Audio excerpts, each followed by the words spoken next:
Good morning, everybody. Welcome to all of you. We're really happy that you guys are able to make it here and join us this morning. I'm going to go ahead and introduce our guests from California Department of Education. We have some very distinguished guests who have a ton of information that is going to have a very, very big impact on a lot of the work that you guys all do. So I'd like to go ahead and introduce Tara Bennett-Brown, Kristen Cruz-Allen, and Brandy Hadagi. So join me in welcoming them, and hopefully we'll have a great day. Oh, you can do better than that. Give us a round of applause. Woo! And thank you so much for being here today. My name is Brandy Hadagi. I'm with the CalPADS Operations Office, and Kristen can tell you exactly what she does. I'm from the Teacher and Leader Policy Office, so we do a lot of the LCAP Addendum stuff and also teacher misassignment stuff. And Tara, why don't you tell them what you do? Usually just what Brandy and Kristen tell me. I work with Kristen in the Teacher and Leader Policy Office. Okay, so we're going to start with introductions over here. No, I'm kidding.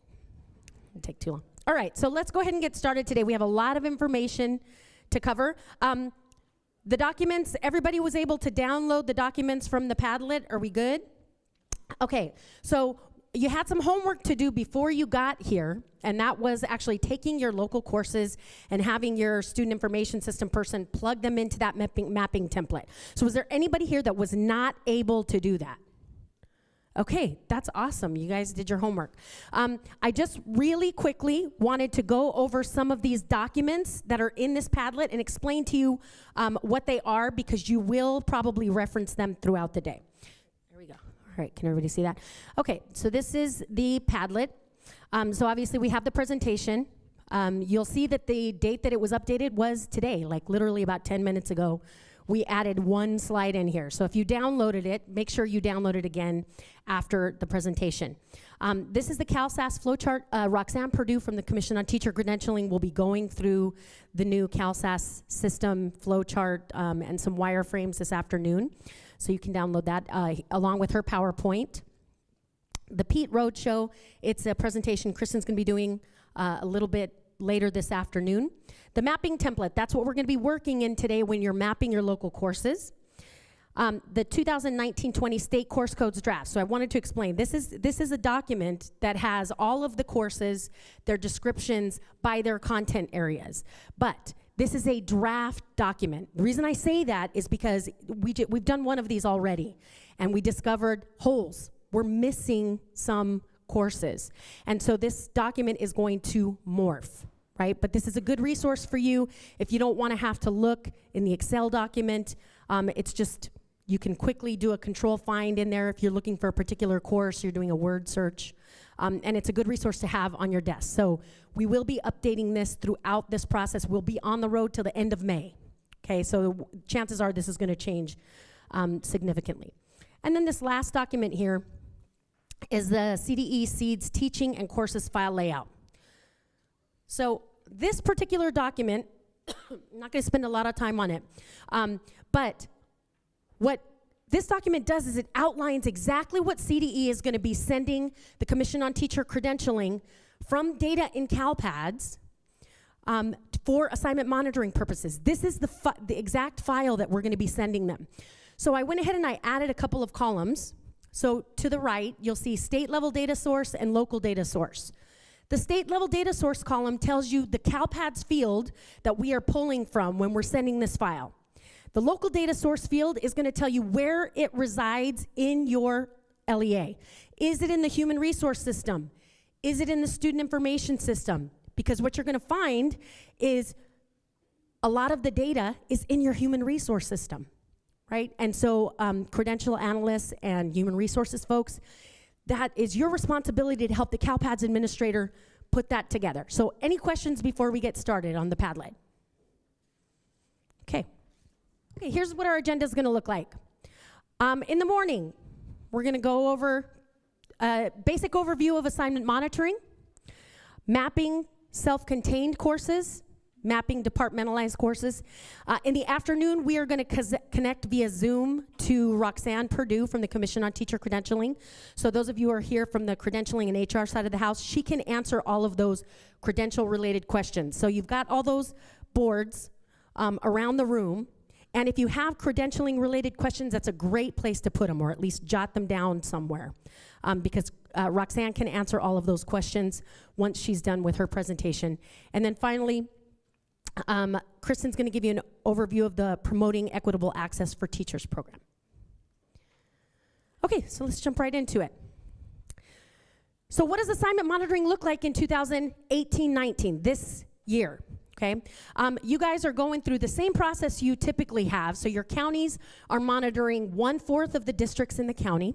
And then of course those schools that are required to mandatorily be monitored under Williams, which are the schools that were in deciles 1 to 3 in the 2012 Academic Performance Index. What I can tell you is CTC is actually going to be looking at your Fall 2 data in CalPADS this year. Okay, they're not using it for assignment monitoring, but what they are expecting is that the counties are going to take a look at the data from Fall 2 that they're loading into the pilot for the CalSAAS system and comparing that to what you've collected at the county locally. So they are going to be using it for a pilot. So it's always important to make sure that the information that you're reporting this year for Fall 2 is correct. So how many CalPADS folks do we have in the room? Lots of CalPADS folks. Okay, credentialing staff. Okay, and human resources. Okay, curriculum and instruction. All right, we have lots of groups represented in the room. So you all have a part in this process. So for this year, just make sure that you take a look at your course codes and what your local courses are mapped to in terms of the state course codes. Because when they actually run this pilot, they're going to be able to show you questionable assignments, or what they're calling exceptions. And does that match up with what you've collected locally on paper? Because I know most of your processes are paper-based currently.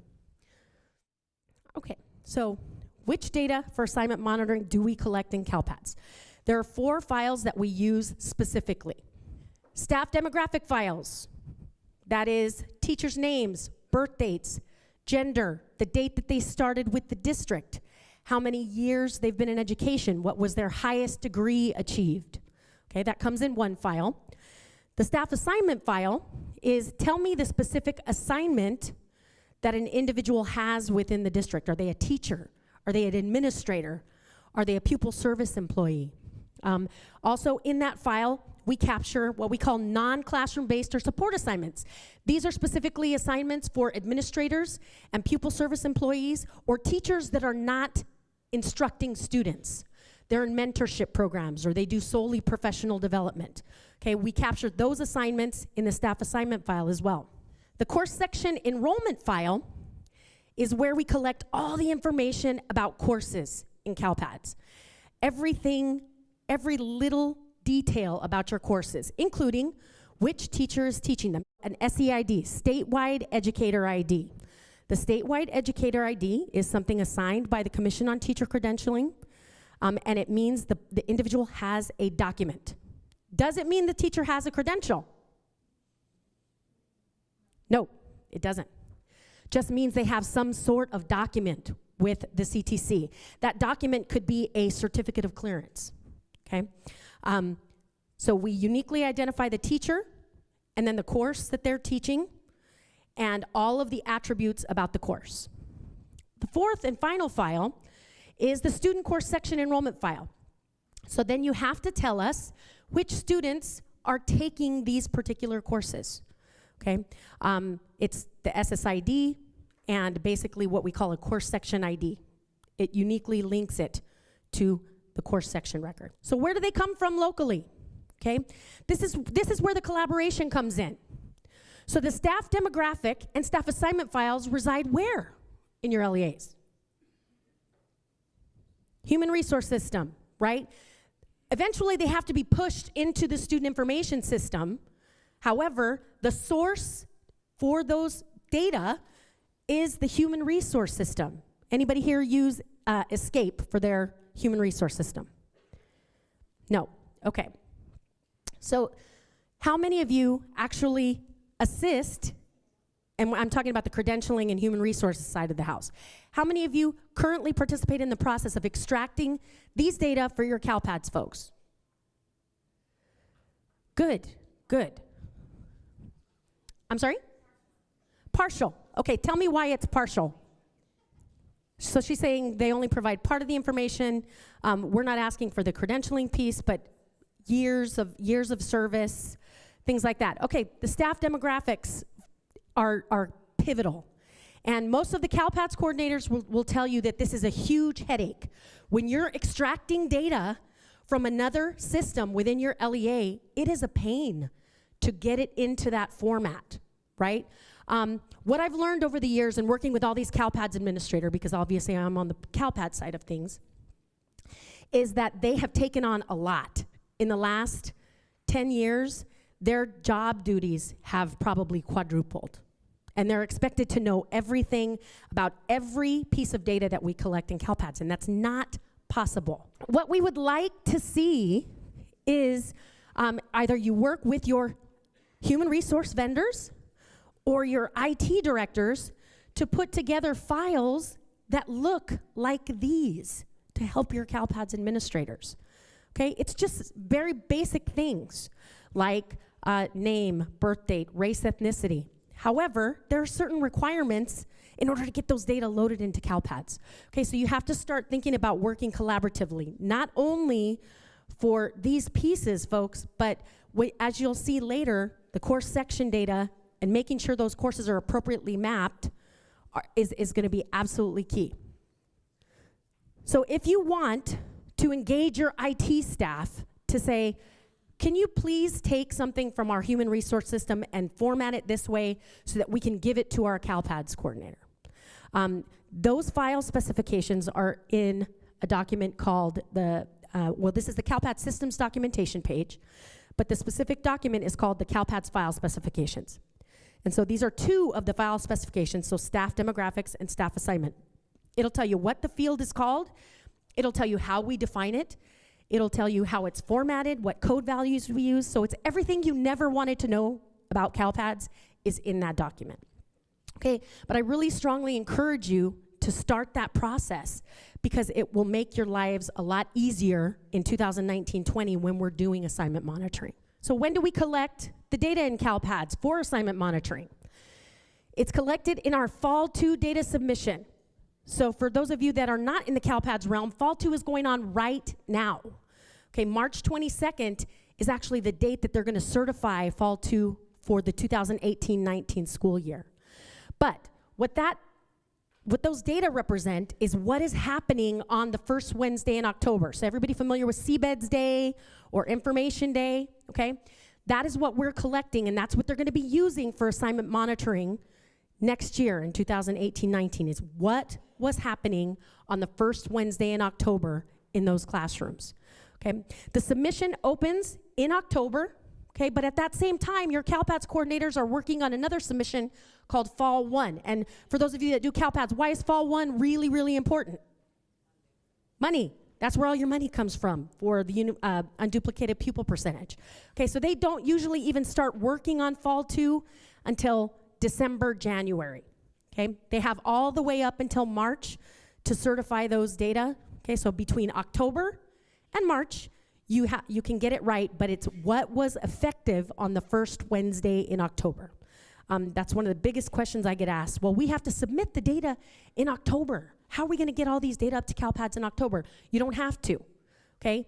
It's just what was taking place in October, and you have all the way until the end of March to make sure that it's okay. So, start developing your calendars, working with your human resource staff, your IT staff, to put together a calendar. When do I need to get my staff demographics and staff assignment files pushed in to CalPADS, or when do I need to get it to the CalPADS coordinator? Because really, all they want to do is get the data in the system and make sure that it validates, that it doesn't have any errors. That's what they want to do. But right now, they're having to resolve things like, how long has this teacher been with the district?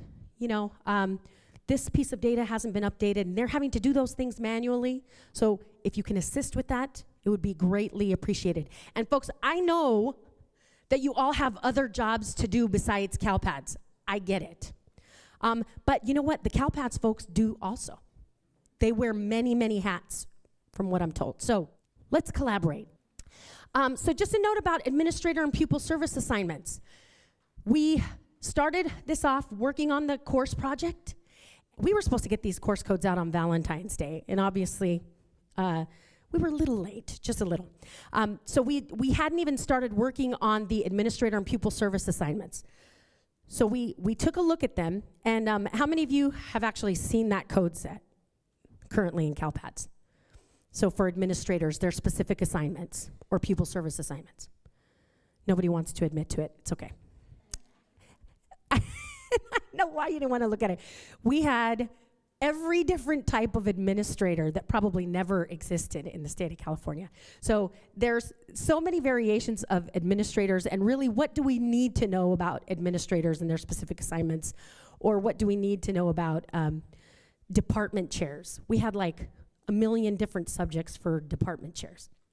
So we are consolidating that code set, and we are hoping within the next week or so to have that out as well. That will be posted on the Padlet. So we will be revising those codes, but what it means is that if you have staff that are currently mapped to those assignment codes in your staff assignment file, you will have to remap them in 2019-20. So Roxanne's gonna go over this later, but I just wanted to give you a high overview of the California State Assignment Accountability System, or CalSAAS. So we take your Fall 2 data. Again, it's what you're going to certify. This year it's going to be in March 22nd. Next year it'll probably be around the same time frame. We send that file to CTC. They take the credential data for each educator. They push it into this new system. That outputs questionable assignments or exceptions.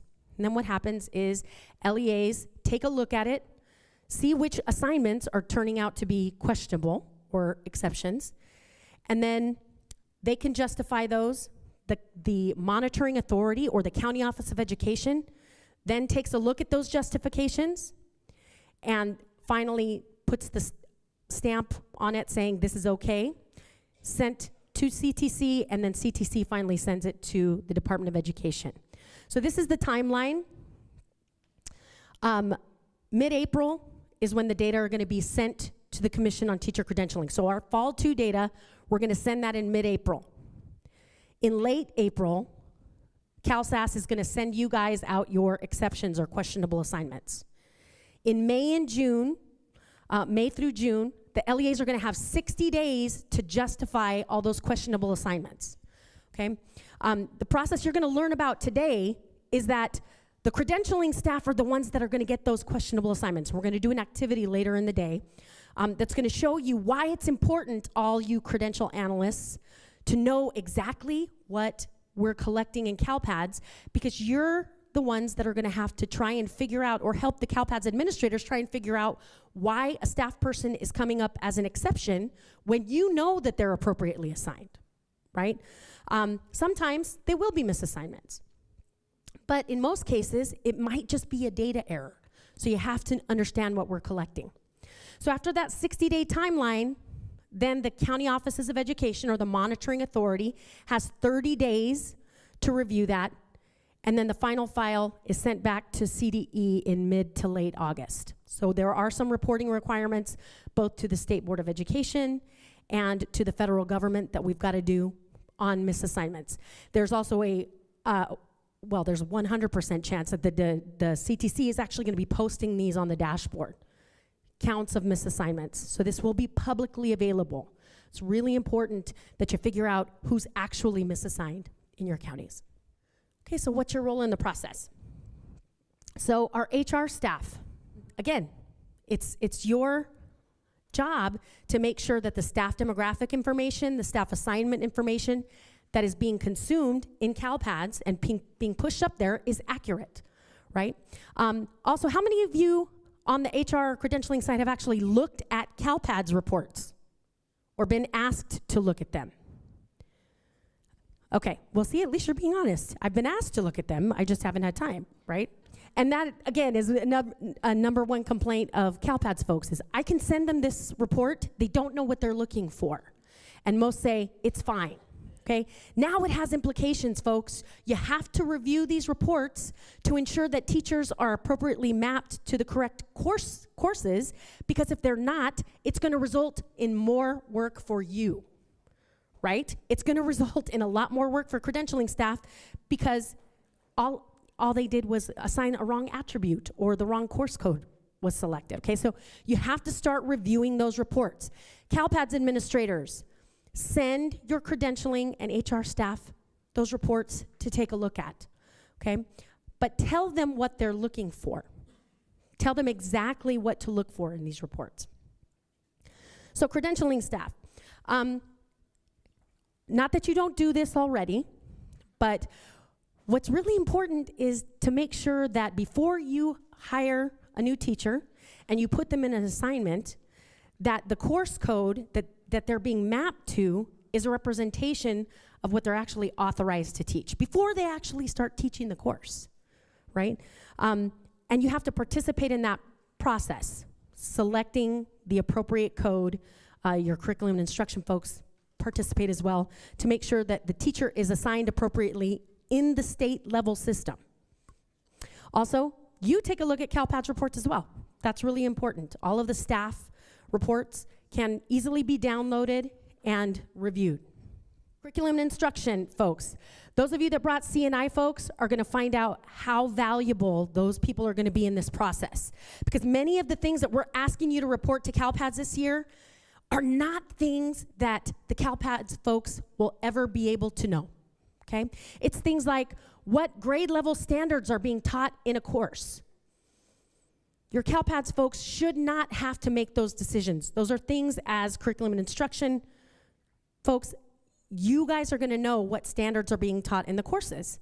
It means you're gonna have to review your course outlines. You're gonna have to find out whether you're doing Common Core or whether you're doing prior standards. I mean, a lot of these data elements that we're collecting are not possibly things that the CalPADS folks can do.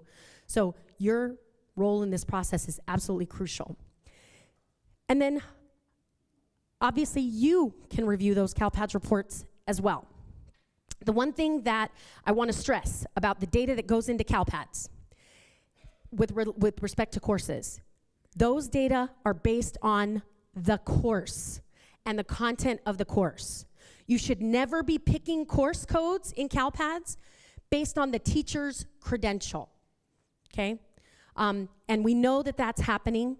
There was a request really early on to say, well, can't you just send us a list of the course codes and what credentials can actually teach those course codes? And so the Commission on Teacher Credentialing said, yeah, that's probably not a good idea, right? Because what they don't want is people picking a course code because that's what the teacher's authorized to teach. We actually want to know what is happening in the classroom. What is the content that's being taught in the course? Okay, so that's the data that comes up from CalPADS. Whether or not it results in a misassignment is another issue. Okay, so CalPADS staff, what they would like their role to be, again, is just verification of errors. Is a date in the wrong format? Did I select an inappropriate code value for this particular field? They want to be able to get the data in the system, validate it, and assist in the certification of those submissions, right? But it is your job on the other side of the house to make sure that the data that they are submitting is accurate. So let's talk about what's new for 2019-20. We did make some modifications to the content areas. You'll notice that we added a new business content area because we do know that there are business courses that are not offered as part of a CTE program, right? Career Technical Education program. So we did add a new business content area. Just as a note, we're not touching the CTE courses. I don't care if I ever look at another CTE course in my whole life. That was a huge undertaking. So CTC courses, those numbers are going to stay the same. Foreign language is now called world language, okay? And we did make some modifications to these codes, which we'll talk about in a little bit. There was a content area called other instruction related assignments. We actually changed that to interdisciplinary content.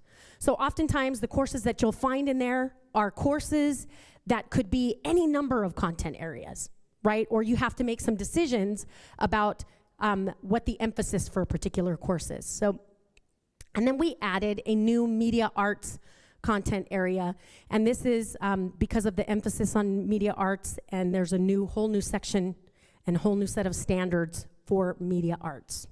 Okay, so here's some of the changes that we made to the state course codes. So right now, we have 5 different courses for literature. Every type of literature that you can think of, right? And so what we did was we consolidated that. Because how much information do we really need to know at the state level about every type of literature course that's offered in the state of California? So we decided to consolidate those into one course code, literature elective. Okay, so what you're gonna see is that the number of actual course codes, academic course codes, has significantly decreased. I mean, we've reduced it significantly. The AP and IB course codes, those are the majority of the course codes in our code set now, are the AP and IB courses. So, however, what we found out when we did an examination of all of the other courses, so other math, other literature, other English, other science, was that you guys were putting everything in there, everything.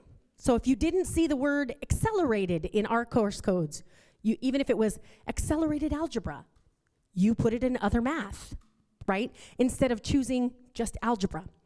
So we retired those codes. You can no longer map to other. You actually have to select the appropriate course code. The other thing we did was we added a lot more data. So in total, we're adding 7 new data elements to our course section file. So what does this mean for the CalPADS administrators? So how many of you actually set up courses in your student information system? Okay, so quite a few of you. So what it means is when you go to the course screen in your student information system, there's gonna be a few more fields, 7 in total, right? That you're gonna have to tell us about a particular course. So why did we do this? Why are we making you collect more data? And that's because we're using the CalSAAS system. It is a data system that is going to take a look at the data we send them to try and figure out whether or not a person is misassigned. And when a data system is doing that, the more detail you provide that system, the easier it is for that system to process and determine whether or not there's a misassignment. Okay, so that is the primary reason we did that. Oops. Okay, so why did we make these changes? The existing course code set was bad. It was just really bad, which is the reason why you guys were mapping all your courses to others. It hadn't been updated in probably 15, almost 20 years, okay? So it was time to scrap it and start from scratch. So all of the academic course codes are being retired, and they are all gonna have new numbers in the 9000 series. Okay, so you will no longer use 2515 or any of those. Okay, they start in the 9000s. Also, as you guys change your curriculum models, we wanted a model that was flexible so that we wouldn't always have to have the addition of new state course codes. We wanted to be able to say, okay, well, maybe we just need a new code value in the content area subcategory instead of actually adding a new course code, okay? So we wanted it to be flexible. And then when you guys map to other and you send those data up in terms of course completion, it's meaningless. It doesn't mean anything to us to know that a student got an A in an other math class. It just doesn't make any sense, right? So we need a little bit more detail because all of the data in Fall 2 and our course completion file, which is done at the end of the year, is sent to community colleges. It's sent to UC and CSU for analysis. So putting more detail in there is always a good thing. Okay, so the following data elements are currently collected in CalPADS, and we will be sending these data elements over to CTC this year. So what we're gonna talk about primarily in a lot of detail is the new data that we're adding. But all of this is currently used in assignment monitoring, right? We will be sending CTC these data this year. So the state course code, obviously, it's not called the CBEDS code anymore, it's called the state course code. Education service code, English learners. Okay, so this is whether or not a course and a teacher is providing ELD, CDE, or primary language instruction. Okay, so we do know that CDE is sort of a term that's being retired, and we will make those changes next year, but right now it's called CDE. Instructional strategy code. Okay, there are 2 values in this code set that tells us that the course is being taught via home hospital instruction, or it's a special education course, which essentially means it's a self-contained 100% special education course, meaning all the students in the course are students with disabilities. Okay, then there's things like independent study and distance learning. So independent study, again, that's another criteria that will allow flexibility under 44865. Distance learning also means online courses, right? Online courses, just to know that they're being taught online is not enough information, which is why we added an attribute, which we'll talk about in a minute. Language of instruction. Tell us the language that the course is being taught in dual immersion, bilingual settings, okay, because those also require specific credentials. And then finally, something called a multiple teacher code.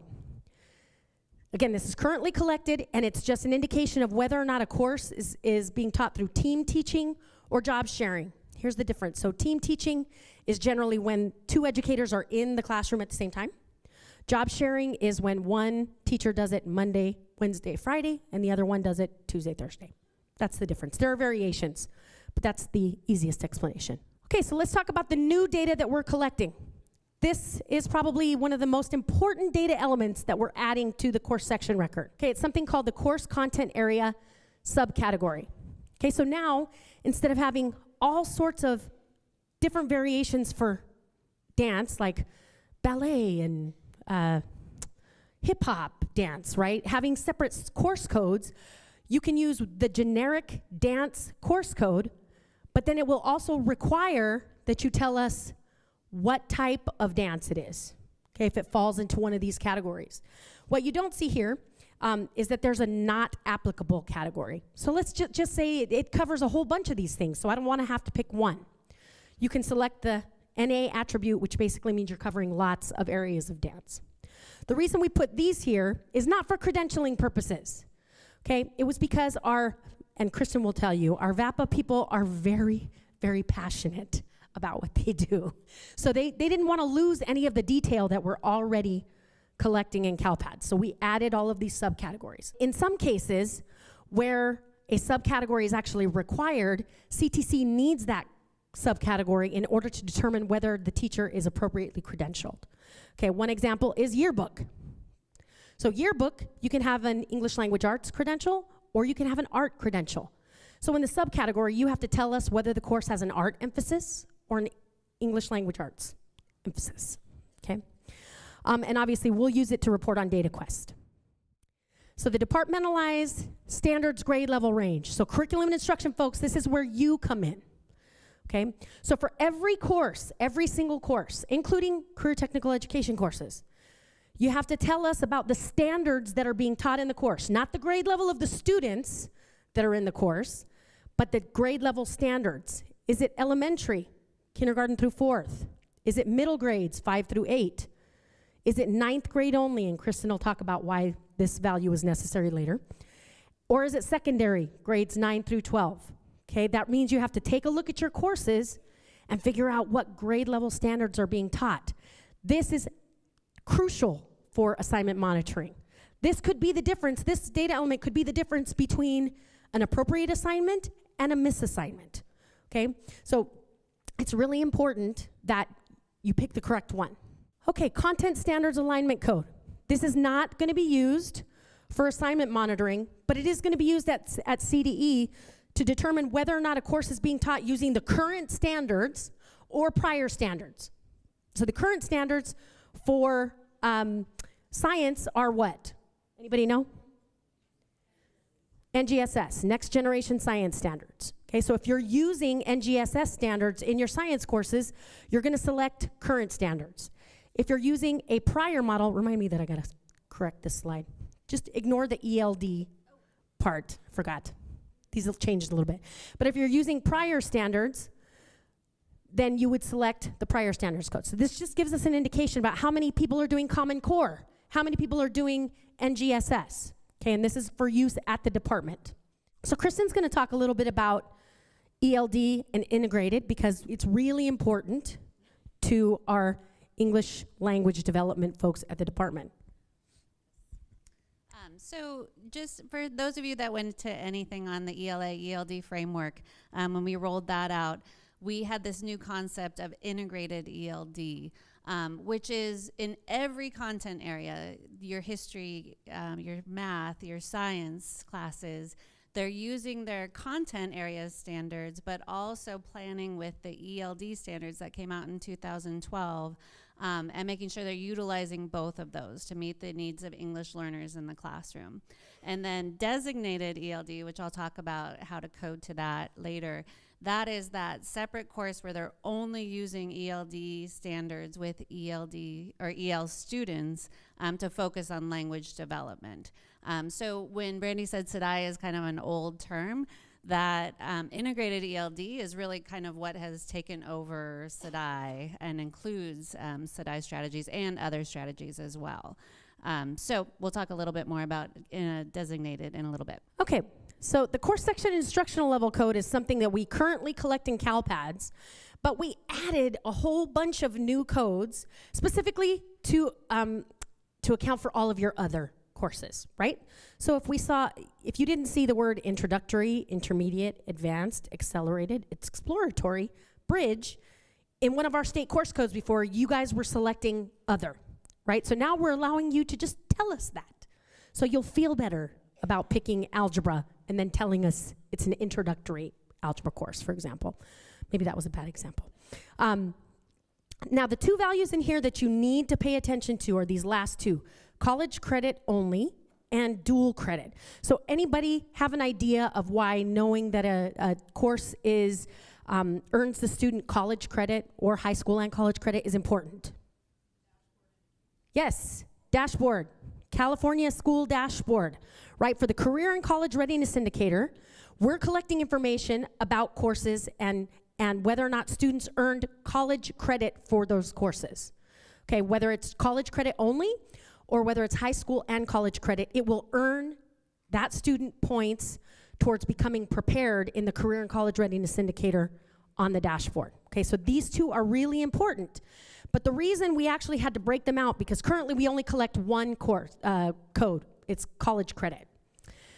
We had to break them out to make a distinction between those courses that offer dual credit and those that offer college credit only. So on the credentialing side, the CTC currently has a stance that if a course is being taught for college credit and high school credit, the teacher is required to hold the appropriate authorizations, okay? A lot of college professors do not have credentials through CTC, okay? So, however, the department doesn't want to discourage you guys from reporting college courses because it benefits the Career and College Readiness Indicator. And furthermore, the state board is really, really advocating kids taking dual enrollment and concurrent enrollment courses. So we want you to report them. CTC is having conversations about figuring out ways to make those teachers that are teaching those courses where the kid gets dual credit, she's looking for any ed code exception that will allow that. Okay, so we're still having conversations. Make sure you report these courses. Charter schools, there's an ed code section that allows you to identify what are called non-core, non-college prep courses. Okay, so these are typically courses that are not required for graduation. And so charter schools have the flexibility to do this. Those teachers, and for those of your districts who actually have charter schools, every charter school in your district can actually do this, right? The intent is that charter schools there is a very, very high probability in the upper 90s that charter schools will now have to be monitored by their monitoring authority, right? Through assignment monitoring for the very first time. Right, so your charter is monitored annually anyway. But you have the ability to designate non-core, non-college prep courses. Those teachers that are teaching those courses don't actually have to have any credential at all. Okay. However, I would really strongly urge you to use caution, and don't tell us that an algebra course is non-core, non-college prep, right? Don't tell us that a world history course potentially is non-core, non-college prep. They're not things we're validating for. We're gonna let you tell us if you're doing it, right? But we may have some questions later about the validity of those data. And remember, everything that we collect in CalPADS, people can ask for now. So all of the charter school advocate organizations, all of the organizations that are not necessarily advocates of charter schools, they can use those data, right, to show things and patterns that are happening in charters. So just make sure you're using that sparingly, but that's what it's gonna be used for, right? AP/IB course code cross-reference. So this is for those career technical education courses that also happen to be AP or IB courses. Currently in CalPADS, we don't allow them to be both, right? But this is a field where we're gonna allow you to tell us, even though it's mapped to a CTE course, it also happens to be the Advanced Placement Studio Art 3D Design course. This isn't gonna be used for necessarily assignment monitoring. This is just for reporting purposes at the department. English Learner Program. So this is dual immersion, structured English immersion, bilingual, and English Learner mainstreaming. We're actually talking about moving this entire element to the student program file. So I wouldn't worry about this too much right now. We're still in discussions about this, about how we're gonna use this and whether or not it's gonna be on the course file. There is the potential that we're gonna start collecting it at the student level. Online course instruction type. Tell us whether a course is instructor-led, facilitated, or learner-led, okay? It matters for credentialing purposes. The only type of online course that does not require a credential in the content area is learner-led. That means there is no instructor involved. The computer program is issuing the grade. There's, you know, some of you use Apex, I believe, and there's other systems out there. But the only one that doesn't require a credential is learner-led. Middle school core indicator. Okay, so for the credentialing analyst, the next two data elements that we're collecting, you are gonna have to assist with this because you're the only folks that have this information. It's not currently in the student information system. So if a teacher is in a middle school core setting, so they've got an English, history, social science block during 2 periods, and then another block of English, history, social science, that is a middle school core. They can also have that dangling 5th period. You have to tell the CalPADS coordinators or give them this information to put into the student information system, okay? Those teachers can use either a multiple subject credential to teach or single subject authorizations, okay? But the only way we're gonna know that is if you put it into the student information system. And then lastly, local assignment options. So these are the local waivers. It will exist in the student information system, but there has to be a process to make sure that it gets there into the student information system because that's where we're gonna be populating it. Okay, CTE course codes, again, we're not changing them. You are gonna have to populate all of these new attributes about these CTE courses, and you haven't typically had to do that. So all of the new data elements, you're also gonna have to tell us about CTE courses as well. So how do you determine whether it's a CTE course or not? It's based on the standards. Okay, so this is a slide that CTC came out with. If it's both CTE and academic standards, it depends on whether or not it's more than 50% CTE or it's 50-50 or it's less than. Okay, obviously if it's less than 50% CTE standards, you're not gonna use a CTE course code. You're gonna choose an academic course code.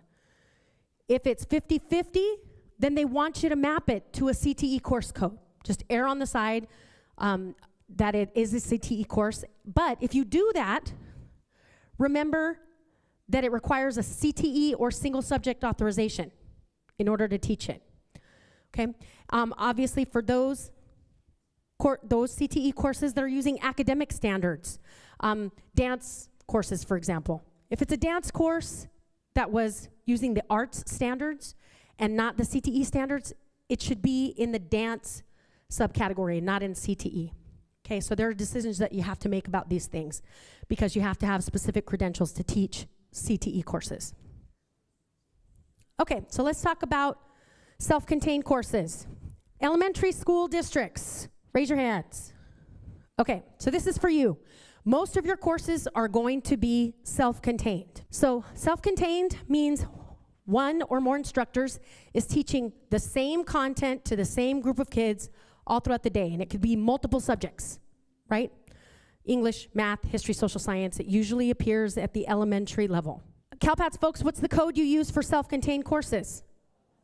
1000. Course code 1000. So at the elementary level, it's pretty easy, but what we're seeing is folks that are having independent study at the elementary level are doing it a little bit differently. Okay, so what we want to make sure is, if it's classroom-based instruction, it's pretty cut and dry. Miss, third grade class gets course code 1000, you have to submit one record up to CalPADS. You're done, okay?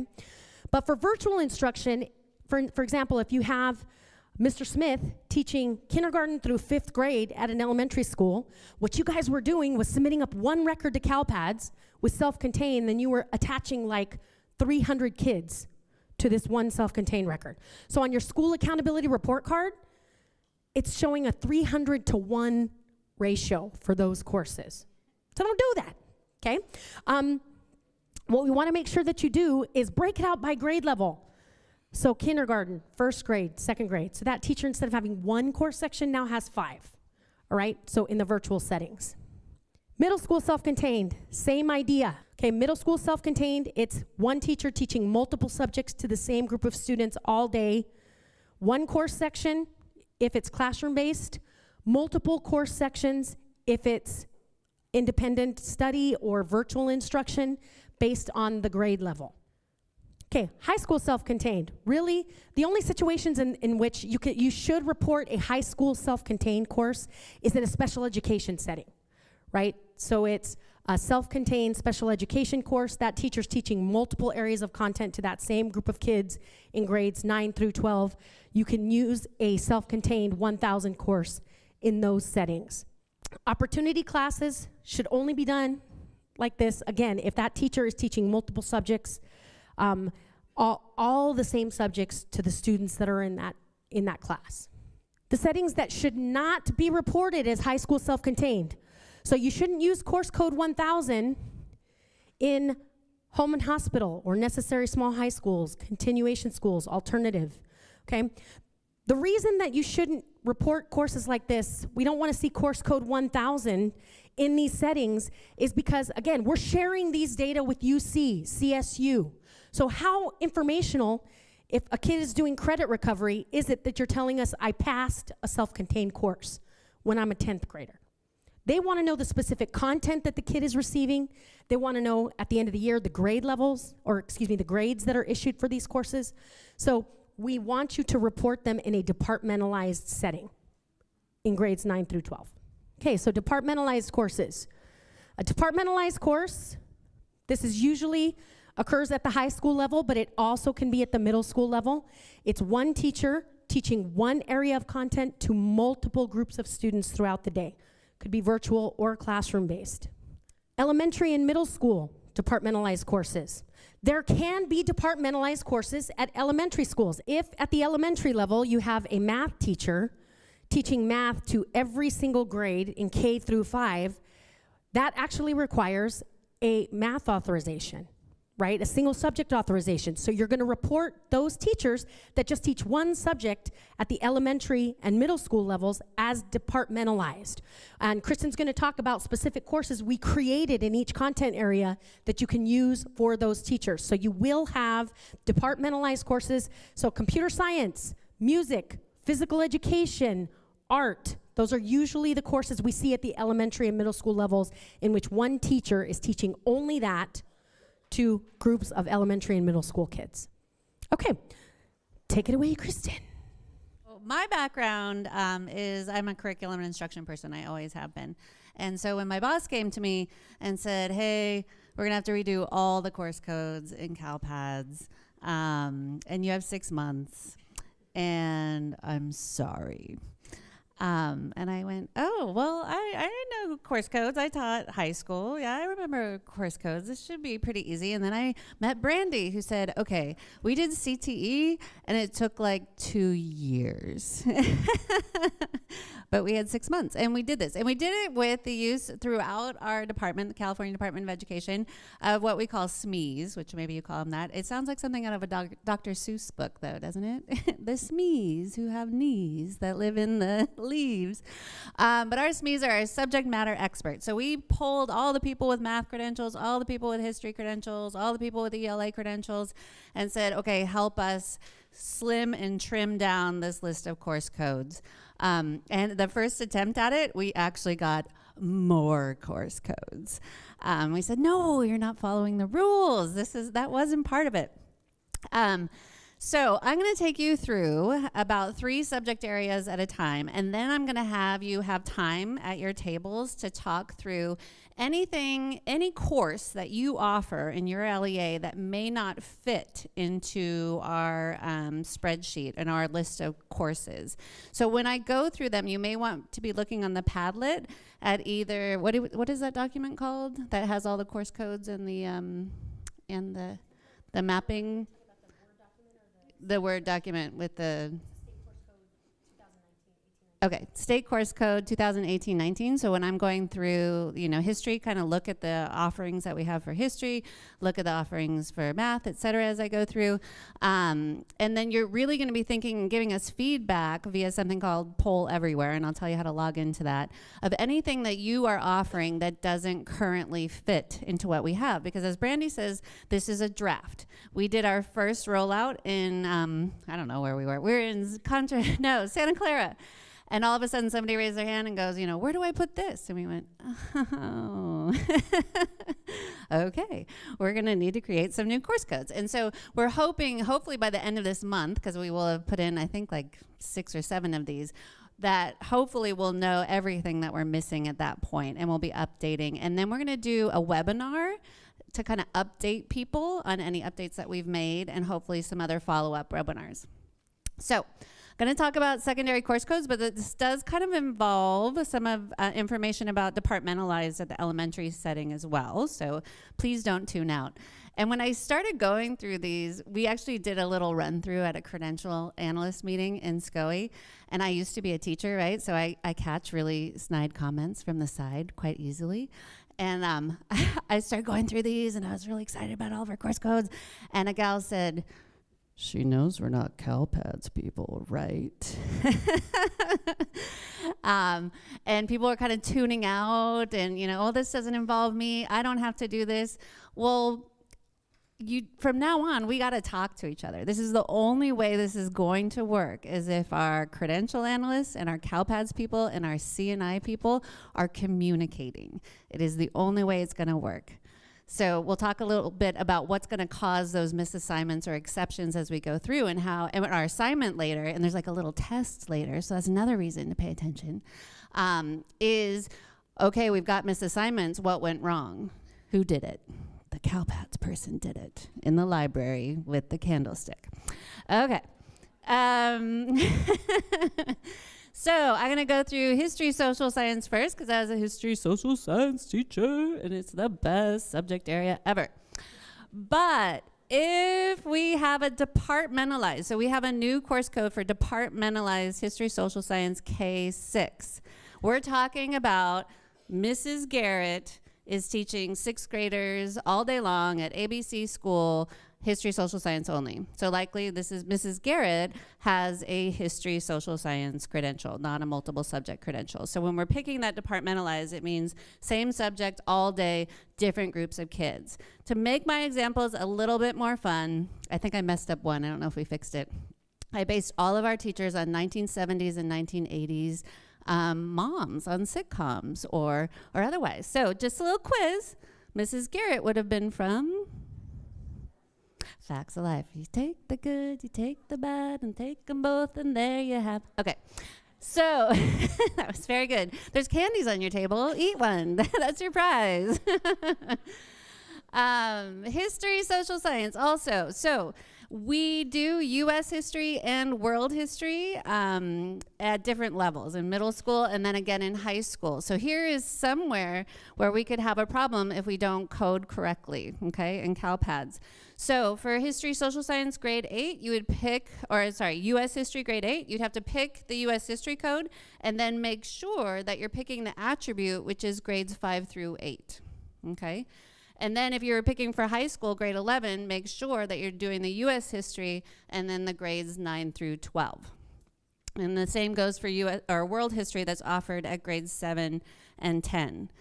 Now, we had an example of why we have that grade 9 only in there. Can anybody guess why we did grade 9 only? What's that? Well, geography is an example.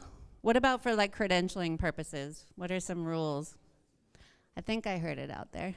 Supplementals, good. We were going through this, and I taught history, but I had a supplemental in ELA. And we said, okay, so let's pretend Ms. Cruz, Allen here, is teaching ELA, and we picked the 9 through 12, but I have an introductory supplementary authorization, which only allows me to teach 9th grade English. I would come up as a misassignment. Okay, so we have to make sure that if we're only teaching 9th graders, and I use world geography as an example because we often use that just at the 9th grade, that might be somebody that just has an introductory authorization in history, social science. So that's just something that needs to be noted. So history, social science elective. As Brandy said, we went in and we looked at the other category. Well, it came up because I noticed I was doing history, social science. I was that SME. And I said, hey, what is this other class? And Brandy goes, yeah, we should probably run like some reports on what people are using other for. Some of our subject areas had 2,000 others. And those others were often what Brandy said, like an introductory level something, or a gifted and talented something, or a advanced something, or accelerated something. But in history, social science, they were often like really cool classes, like elective classes that I would totally take, except this one. But this one was, and oh, this is the one I messed up. I put Mr. Carter, but I meant, what did I miss? I meant Mr. Cotter. I know, Mr. Cotter. Teaches a history of baseball course at XYZ High School. So this is a course that doesn't count for U.S. history credit. It doesn't count for world history credit or government credit or econ credit. But he just thought it'd be really cool to offer a history of baseball class. And so you would code that under history, social science elective. And then we collect the local course code in CalPADS as well. Okay, college credit course, we have one of these for almost every main subject area, and Brandy explained to you why that was really important with the dual credit or the college credit only. So that's just there for you. Then I'm gonna move on to a new subject area, okay? So I'm gonna do 3 subject areas and then we're gonna stop, and then we'll take additional questions. So ELA, we also have something called English Departmentalized, but this one is K-8 because for 7th and 8th grade, you're gonna choose this departmentalized option, and then you're gonna make sure that you choose the 5 through 8 grade level. And if for some reason you have an elementary setting with the ELA teacher teaching ELA every period to different groups of kids, then you will teach this or choose this option as well. So our example, and this is a tough one, people, I stumped everybody in our work group, is Mr. Papadopoulos at ABC Elementary School teaches English Language Arts all day to several groups of 6th graders that rotate to different classrooms. Papadopoulos. No, Seinfeld isn't, nothing. Some of you are like way too young and you're going, oh my gosh, this is like ancient TV. It's Webster, people. Webster, little Webster. Ma'am and George? No? Okay. It's just lost on you. Never mind. It's a good show though. English Language Arts also has a support class option in there. So if they are taking English Language Arts but also getting support in English Language Arts, so this is used for kids that are like 2 or more grade levels behind, and it's not necessarily for our English learner option here, okay? So this is a support course. You would actually have to add other attributes. for kids that are also taking a class, an English language arts class at the same time. And then for high school courses, we actually have an English 9, 10, 11, 12. And I think where people were getting really confused in the old course codes is we had like American literature, world literature, that sort of thing. And they didn't know, you know, what grade level. We didn't say at the state level that world literature is in 10th grade and American literature is in 11th grade. So this is an easier way to choose whether it's English 9, 10, 11, 12. But you're probably going to have to talk to your CNI people because the course may be called American literature or world literature to find out, is that the 9th grade or the 10th grade or the 11th grade course that's actually being taught.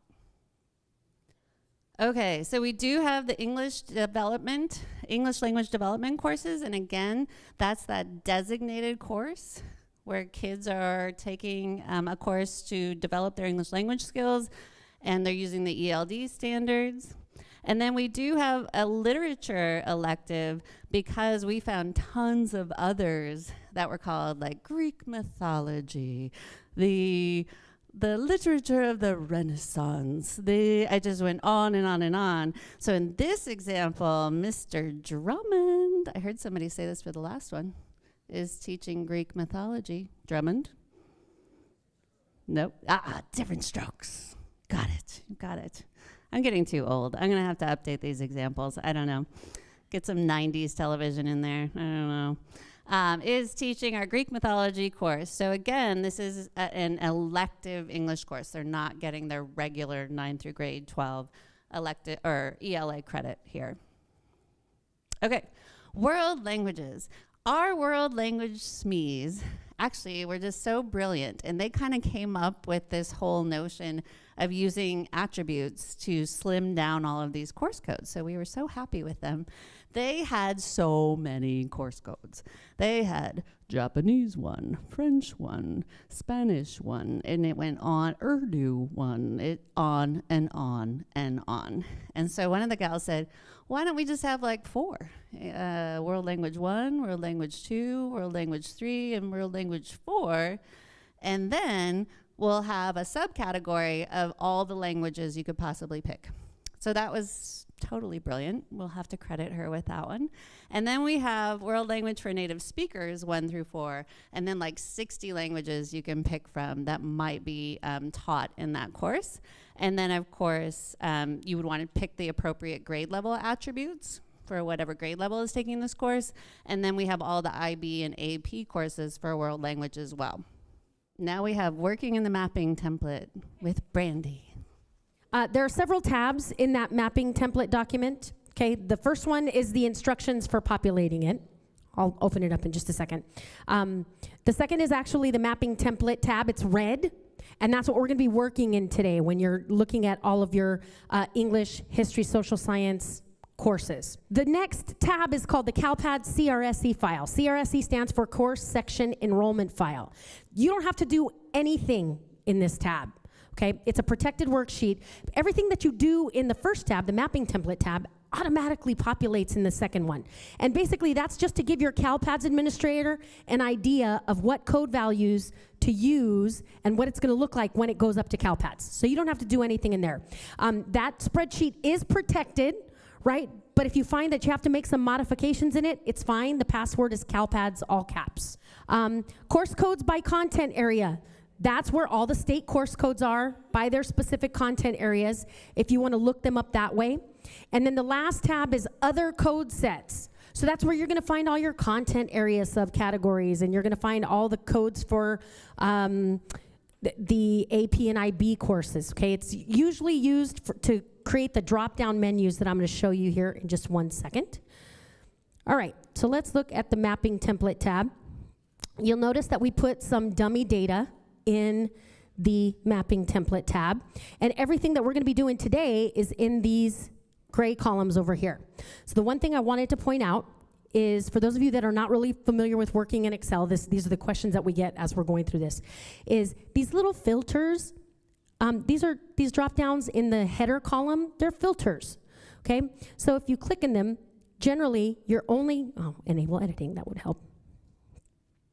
Okay, so if you click on them, the only time you're going to see anything populated in this little filter is when you've got data in there. If you don't have anything in there, people say, well, it's not working. Well, it is. It's just you have to put data in the cells below in order for it to filter. Okay, so the other thing that I wanted to point out is that when you get to working and selecting the values that go in these fields, you'll notice that when I click in one of these cells, or even one of the blank cells a little further down, okay, that I click in a blank cell and this little drop down pops up. Okay, you have to click in the blank cell in order for that drop down menu to appear. Okay, so in this case, it's all of the state course codes. Unfortunately, what I was trying to do in time for this training was figure out how to do predictive text, because scrolling through this list is kind of cumbersome, but I'm not that smart, and I couldn't figure it out. So if anybody knows how to do predictive text in drop-down lists, please feel free to let me know and I will modify the template. So remember, just click in the blank cell to get the values to come up. Just some tips. So if you go to the course code content area tab, so these are all of the course codes, you'll notice that some of these are highlighted in yellow. Okay? You'll also notice that the ones that are highlighted in yellow have a subcategory required of yes. Okay? So if they're highlighted in yellow, that means you should always populate a content area subcategory for those courses. Okay, the spreadsheet is not going to require that. What I'm telling you is CalPADS is going to require it, right? So for these courses, which are visual art, business, dance, you're always going to have to select theater, world languages. You're going to have to select a subcategory. The subcategory codes, the first 4 letters of that subcategory code align with the course code. So if it's dance, D-A-N-C. Music, instrumental would be M-U-S-I. Okay, so that's just a little bit of a clue on how to work with these things. So if you're looking for a course, you can also always filter by content area as well. Okay, so if you're only looking at CTE courses or art courses, you can filter up here by deselecting all and then select the specific content area that you're looking for. Okay, all of the sub-content areas are in this tab, in the Other Code Sets tab. So if you filter by the code set name, course content area subcategory, you can see what all of the content area subcategories are. Oh, we are moving into the arts, our friends in the arts. Okay, so they have a whole new set of visual and performing arts standards this year. They have a whole new set of world language standards this year. They have a whole new set of computer science standards that came about last year. And I think instead of visual and performing arts, or VAPA, as many of us call it, it's just the arts now. And we have more arts that have been added in. So this is where we get all of our sub-content areas, because our arts folks were not happy with just having dance or as an option, or dance IB or college credit dance. So we have all the different breakdowns of ballet and hip hop and jazz and modern and tap and world for you to utilize. Now, does it matter if can someone have a ballet credential versus a hip hop credential?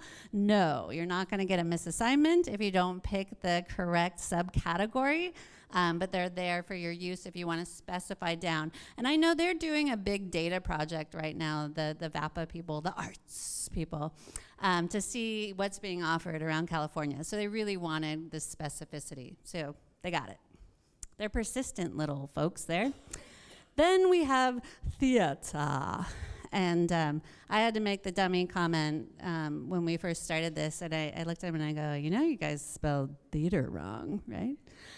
And I got schooled by the VAPA people, by our arts people, who said, theater, R-E, is the the art of theater. Theater, ER, is where you go see a play or see a performance. So don't make my mistake. You'll see it spelled different ways in the course codes and the descriptions because we're either talking about the place you go to see a play or theater. Okay, so we have lots of different theater courses up there. Arts and film. We even have some media mixed into this drama theater, and we'll talk about media arts and how it's different. And then you have all of these subcategories of acting, directing, improvisation, musical theater, playwriting, etc. So you can get really specific about your courses. Okay. Music departmentalized. We see it at a lot of schools, elementary schools, that they bring in a music teacher to teach music to everybody throughout the day, right? Usually a single subject music teacher teaches it.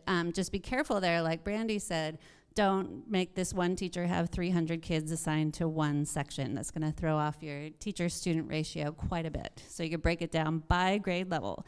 Just like Mrs. Bundy here at ABC Elementary. Anyone? Good. Married with children. Who is a single subject music teacher teaching music all day to different groups of students.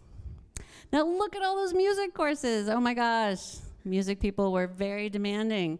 They wanted us to get so specific on if we're doing performance-based music or non-performance-based music.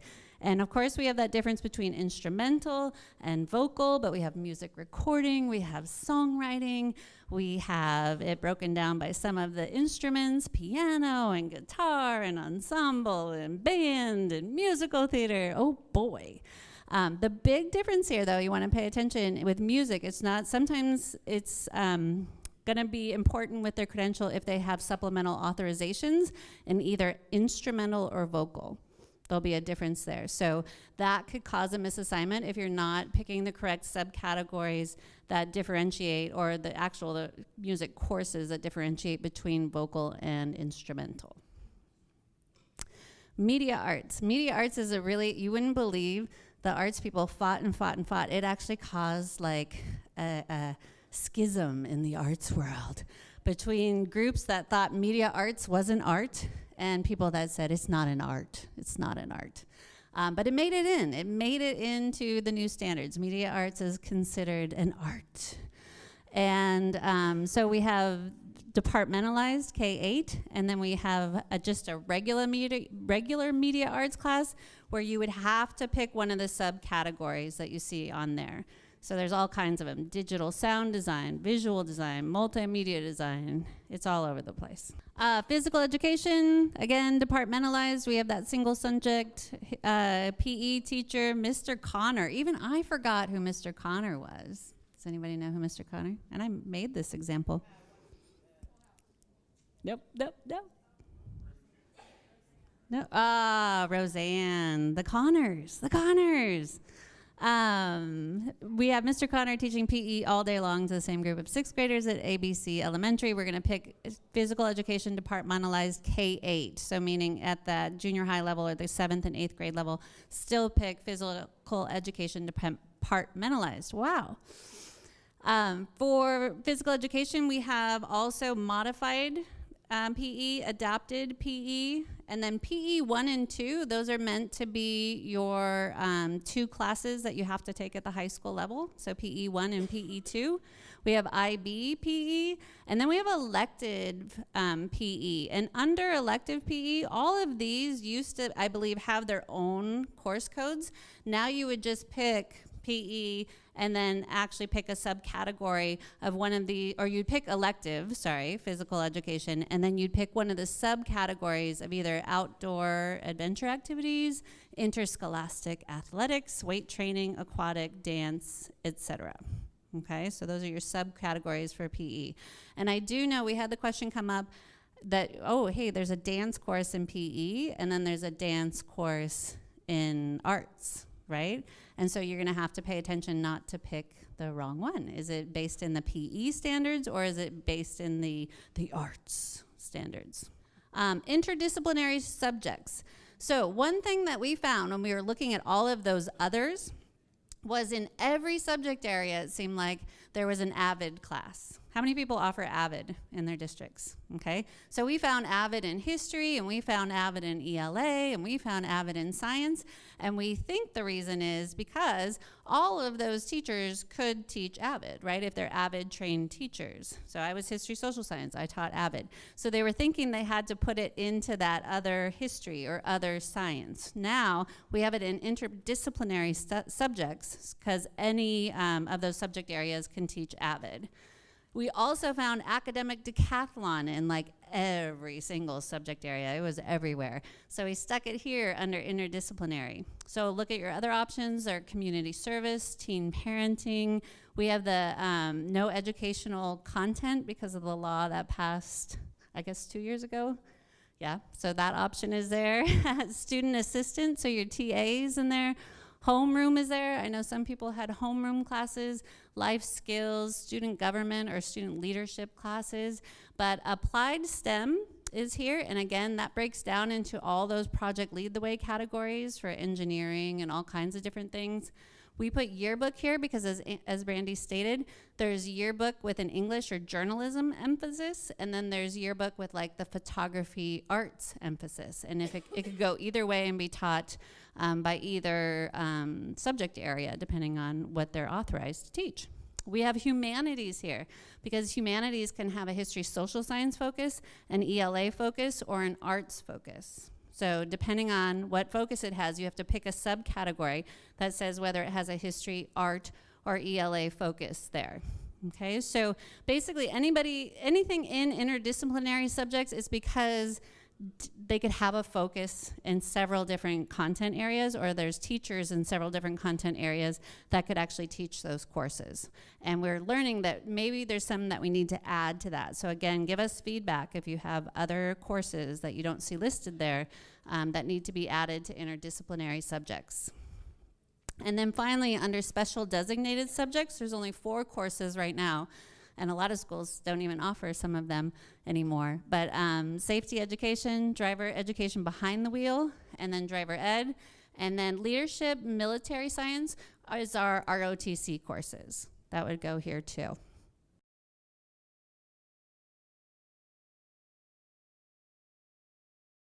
Hello, my name is Roxanne Perdue. I'm a consultant with the Professional Services Division here at the Commission on Teacher Credentialing. Hopefully you can see and hear me fine. This is the first time I've done a Zoom meeting with a lot of participants, so we'll see how it goes. So today our main purpose is to take a look at the new assignment monitoring system, familiarize you with some of the terminology surrounding that system. The assignment monitoring system is called the California State Assignment Accountability System, or CalSAAS. Before we get started, I heard you had a lot of questions regarding course settings, and so I have added some slides on course settings for us to discuss before we get into the CalSAAS. And I will take questions about course setting before we move into the CalSAAS slides. Course settings is in the education code, and I always give the reference to the education code because it's important for you to read the language of the education code yourself if you have questions. So that's 44258.1, and I know that if you do not know how to look up the education code, that's something that I can certainly give to Brandy to put on a Padlet. So course settings were created back in the 80s when they changed from kind of recommending middle schools rather than junior highs. And they were really looking to find a nice transition between the elementary and the high school. And so part of that was seeing if they could have, in the beginning of those grades 5 through 8 in the course settings, if they could have something that mimics a little bit like a course setting, but also a little bit like those departmentalized setting that you see at the high school, where they're changing teachers and classrooms. So they said, okay, let's move over some of the elementary teachers to the middle school and let them teach grades 5 through 8.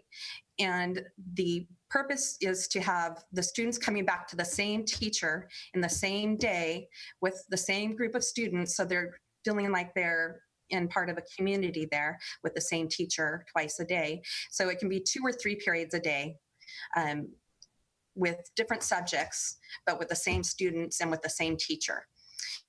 And so with that, let's say you did a two-period core, and let's say you were the math science teacher. So my same students are coming back to me in another period for science after they've taken their math. And it doesn't have to be one right after the other. It could be split, like it could be first period and fifth period. It doesn't have to be first and second right in a row. And then those students come back to me again. A new set of students come back to me again for math and science again, let's say. But it doesn't have to be, it could be two totally new subjects. So that's 4 periods. Most teachers have 5 periods they teach plus a prep period. And so with that, we have 1 leftover period. And so they made up what they call the hanging fifth period. And so it doesn't have to be on 5th period, but basically you can have an extra class that you can teach that's departmentalized. It just has to be in the same subject area and the same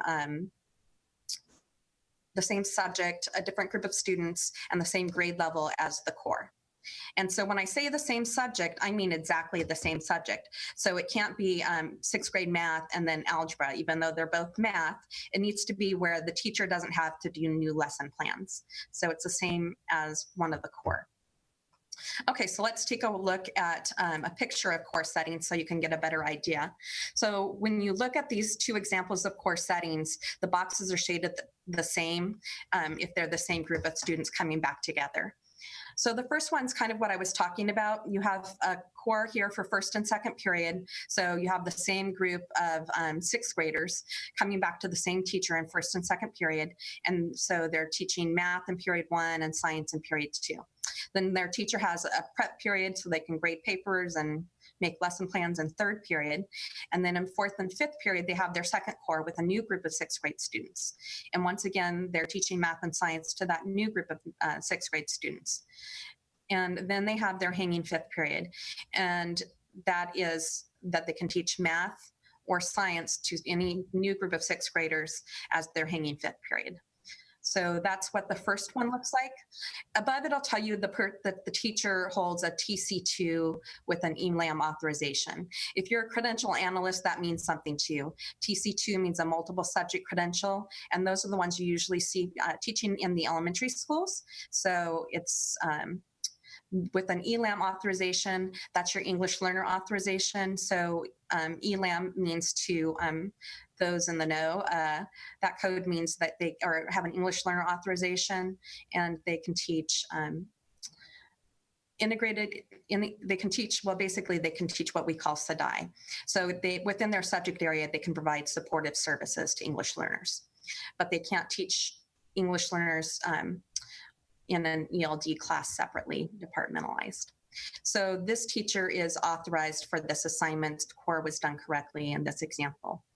Then our next example, we have an educator teaching an ELD separate class, departmentalized. And then they're teaching a core, so looking at the color coding, they're teaching core to second period, and then those same students come back in 5th period. So they're having a math English core for that same group of 6th graders in 2nd and 5th period. Then they're teaching science to 8th graders in period 4, just science to 8th graders. It's not part of any course setting. There's no other 8th graders coming back to them. Then in the hanging period there at the end, 7th period, you have them able to teach math or English in grade 6. So that hanging period's done correctly because you have core 1, 2nd and 5th period, and then 7th period you have a hanging period where it's just math or English to grade 6 students, a different group of grade 6 students. But what is not okay is that science in period 4 for grade 8th graders, that's not part of a core, and they're not, let me see, up at the top it tells us if they're a credential. So it's not part of a core, but this particular teacher has what we call a supplementary authorization in science. So they're authorized to teach science in departmentalized classes to anybody, even at the high school level if it's an introductory course.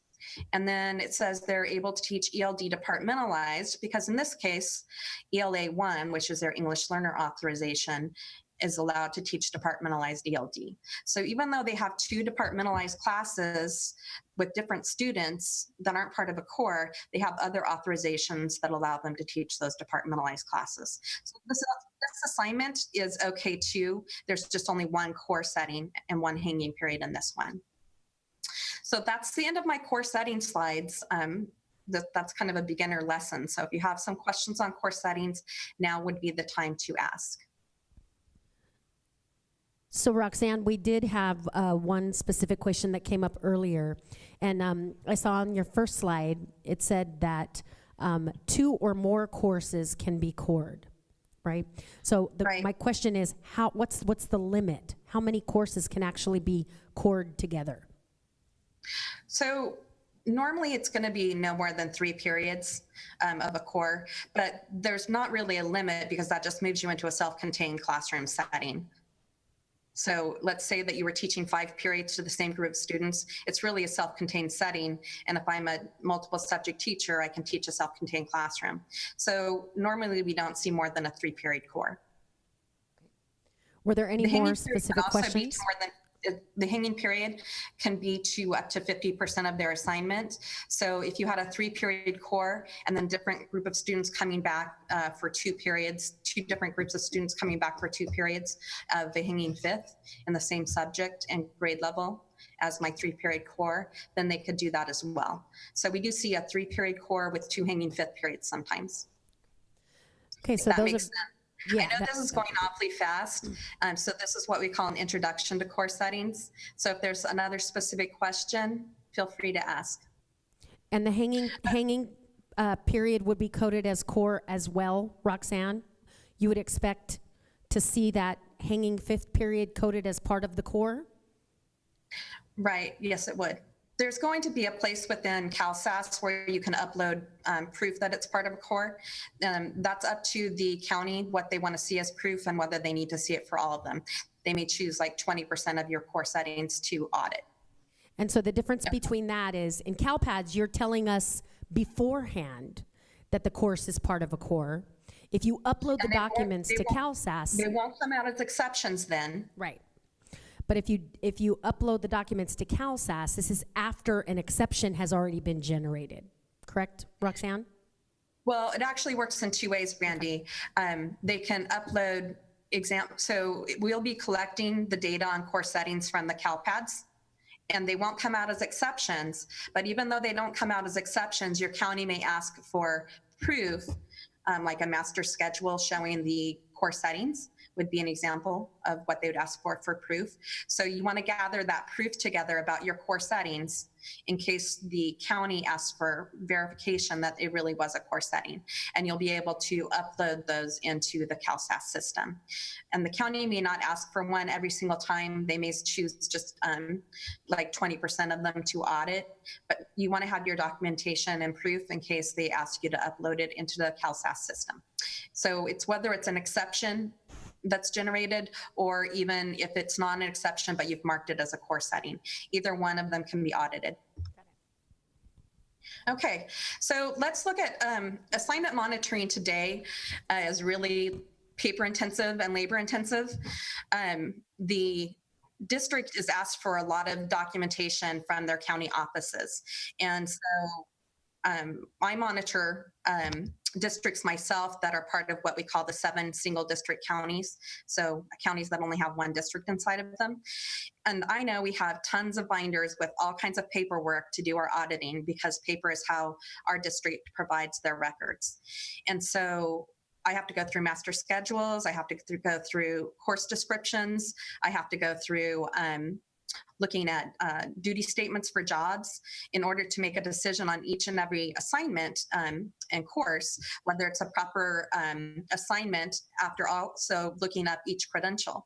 So it's a lot of work that the county does, a lot of work that the district does, gathering all the documentation, giving it to the county, and then the county goes through each course one by one and determines if it's an appropriate assignment or if it's a misassignment.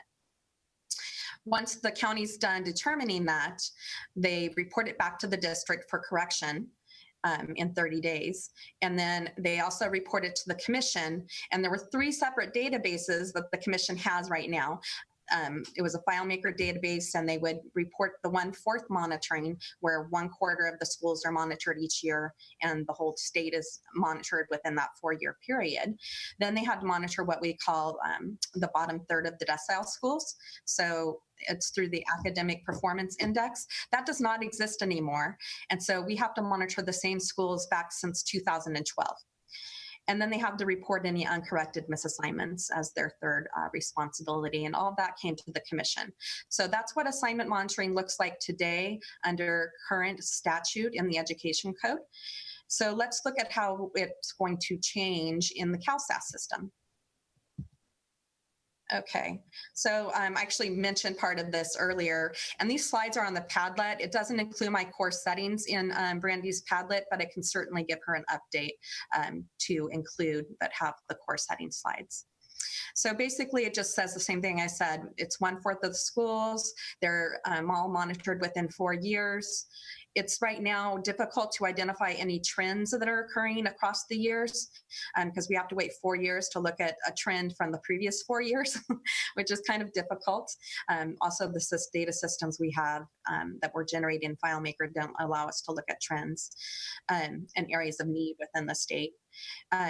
It's a paper-heavy process. It's very labor-intensive, and assignment and appropriate assignment and misassignments all determined by each county individually. So there's not a lot of consistency necessarily or auditing of the counties to see if they're doing it correctly. And the results are self-reported to the commission. And then we report that information out to the legislature every 2 years. So what does it look like in the future?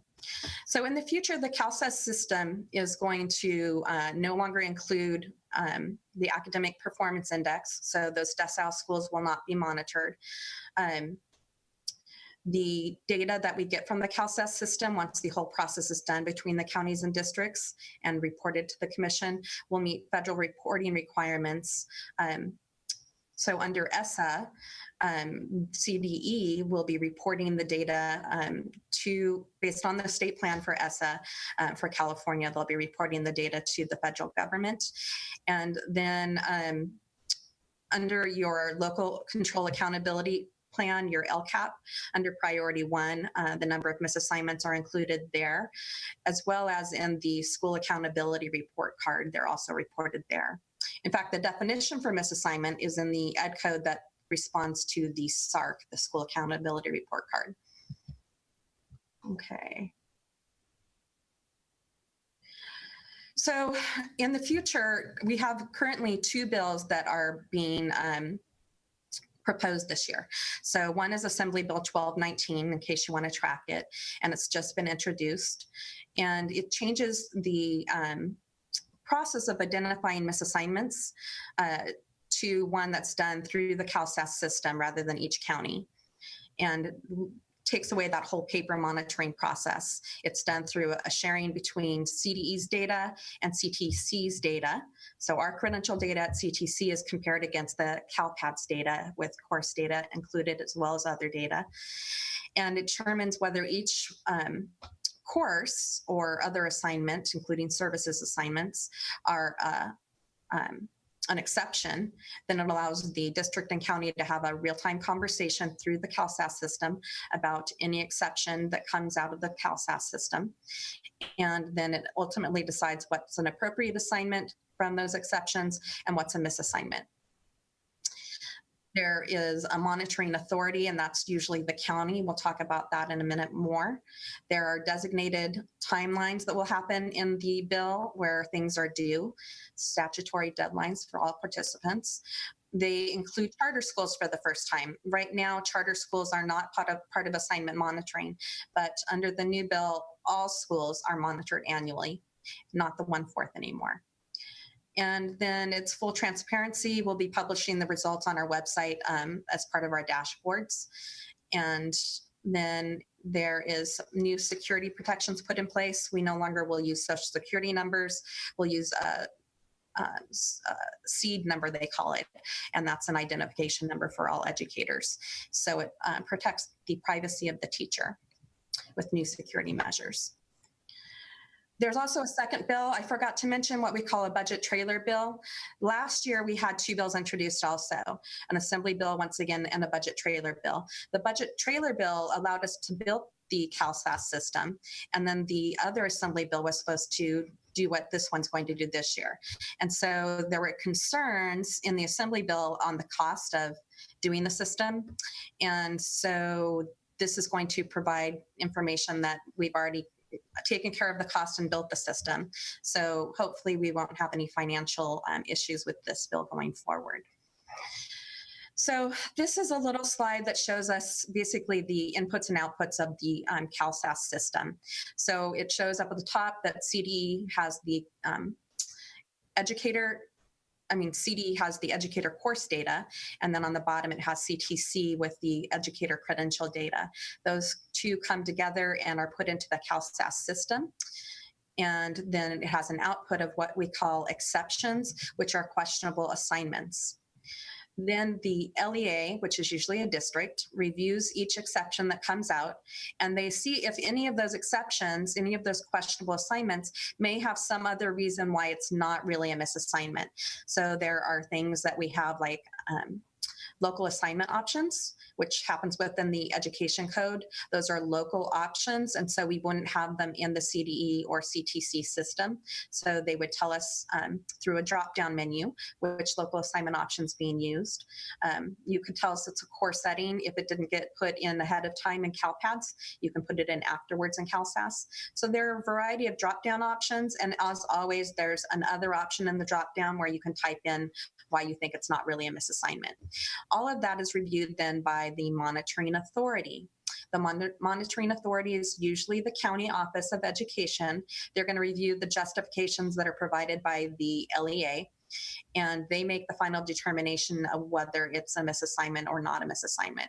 They may send it back to the LEA saying, I have more questions for you, or saying I need documentation that you need to upload to the system for me to review in order to make that final determination. Once they've reviewed all exceptions at the county level, they submit everything to the commission. So they have a big button that says submit. They submit it to the commission. The commission takes a look at the data, finds out if there's any anomalies that we have questions on.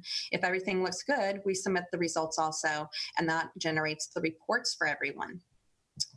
Okay. So going back, the first part of this slide, I want to really introduce you to some vocabulary.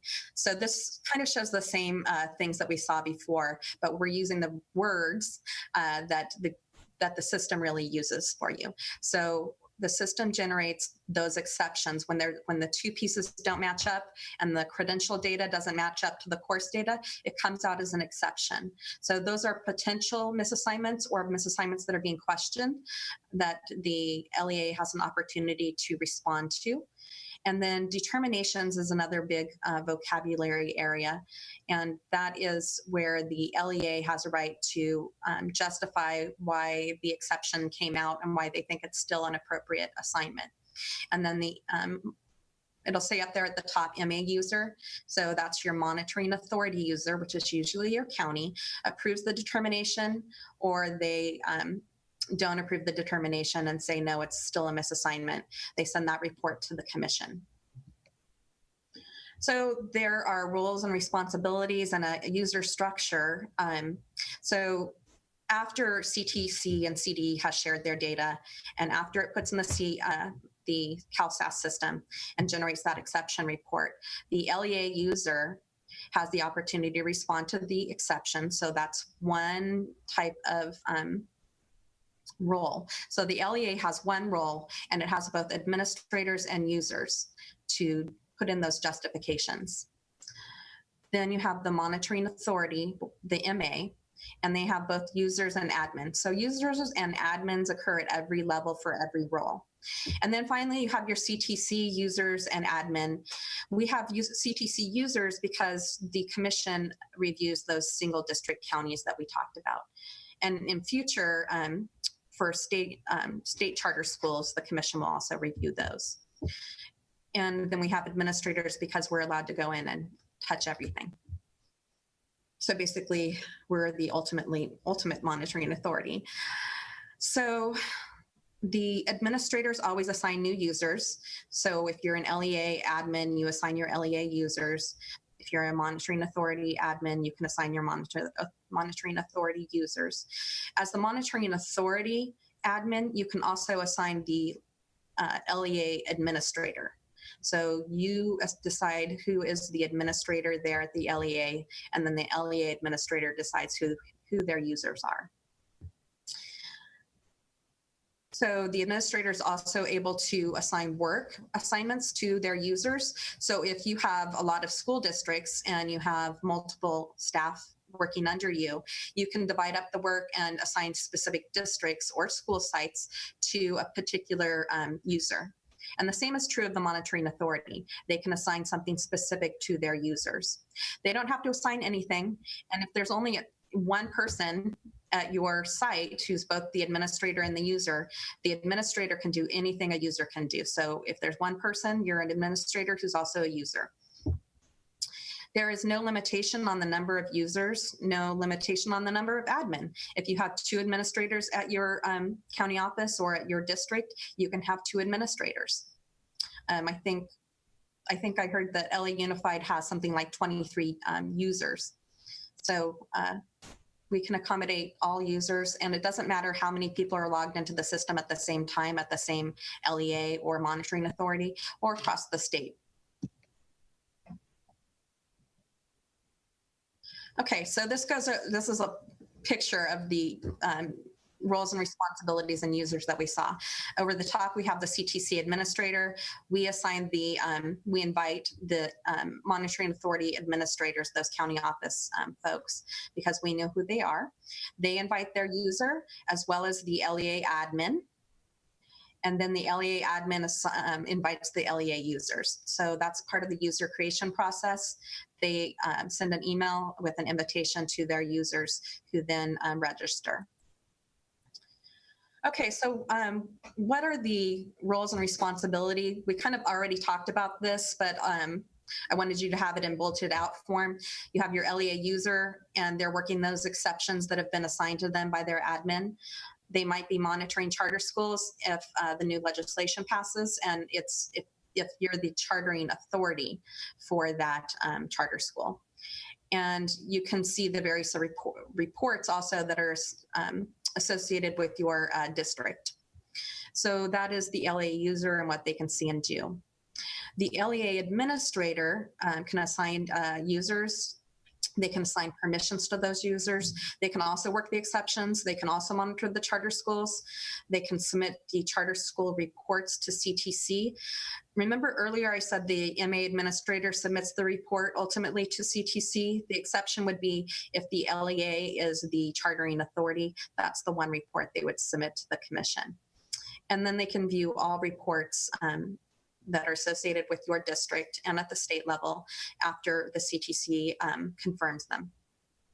And we have a lot of pretty reports. We're designing both executive summary reports with all sorts of graphics. And then we have detailed reports where you can look at the exceptions or the final misassignments actually one by one by teacher name. So there are a variety of reports. There's also a report that goes to the superintendent directly. So they don't go into the system. We actually email them the executive summary for their district, as well as the detailed report of each teacher that is misassigned. And we are required to do that. And so the MA user then reviews those determinations from the LEA, those districts, and then once again, they can work anything that's been assigned to them from their administrator. They may return to the LEA any determination back to them and say they need additional documentation, or they can be free to write any questions they have. They can work exceptions if needed too, and they can view all the various reports that are associated with that county. And then the MA administrator assigns users and permissions. They also can assign the LEA administrator. They review those determinations just like their user can. They can also return to the LEA asking for additional documentation. They only can submit the final report to the commission. They're the only ones who do that. And then they can also view the various reports that are associated with their county. Everybody can see the state reports, so they can compare where the state averages are and where they landed. Okay.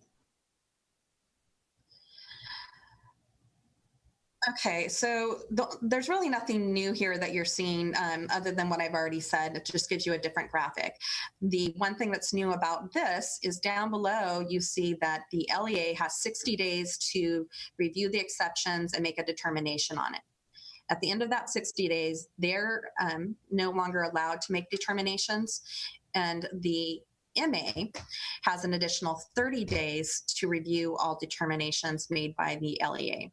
So 60 days and 30 days may seem a little hard on the MA on that county, but in reality, since everything works in real time, on that same day that the LEA saves an exception that they've made a determination on, the MA has the ability to look at it. So in a sense, they have 90 days to do their work.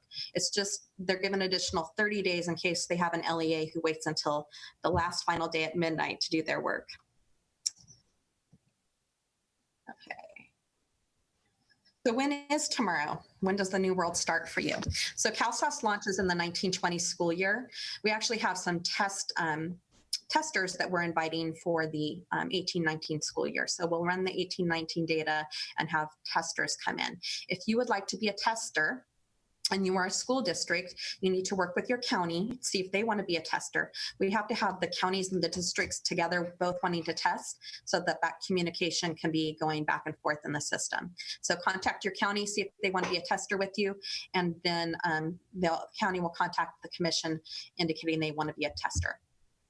If you're a county, you need to work with your districts and see if they will be testing with you. As many districts as you want to invite to be testers with you, and then contact the commission through the county email box, letting us know that you and your districts would like to test in the system. So I would encourage you to do testing because it's going to allow you to go in early and see how the system works. Monitoring, assignment monitoring is a snapshot in time. And so it starts with census date, that one moment in time on census date in October, that first Wednesday is the date that we're actually monitoring the assignments. So that's taken from the CDE's Fall 2 data. So the important thing about that is the commission has 50 days to process applications. So you may have an application you submitted before census date, but maybe it's not processed yet until 50 days later. So we don't get the data from CDE until April. So the application would have been processed. What we use is the issuance date of that credential. So if your application has an issuance date on it, the person was had completed all qualifications by the census date, that's the date of issuance that we use on the document for determining appropriate assignment or exceptions. So even if it gets processed later, it's okay. There's plenty of time.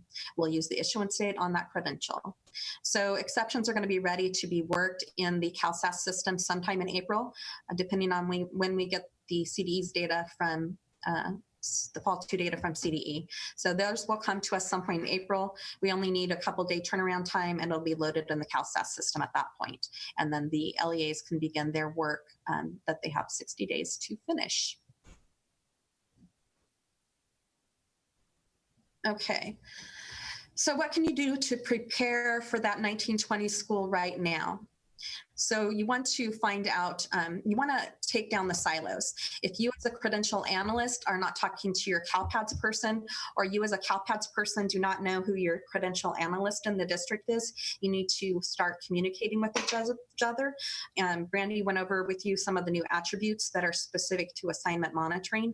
The two attributes that are most important to communicate with your credential analyst would be the course settings and the local assignment options, because they will know that data. You want to start collecting those things that you need to upload to prove to your county office that that course setting is correct. So those would be your master schedules.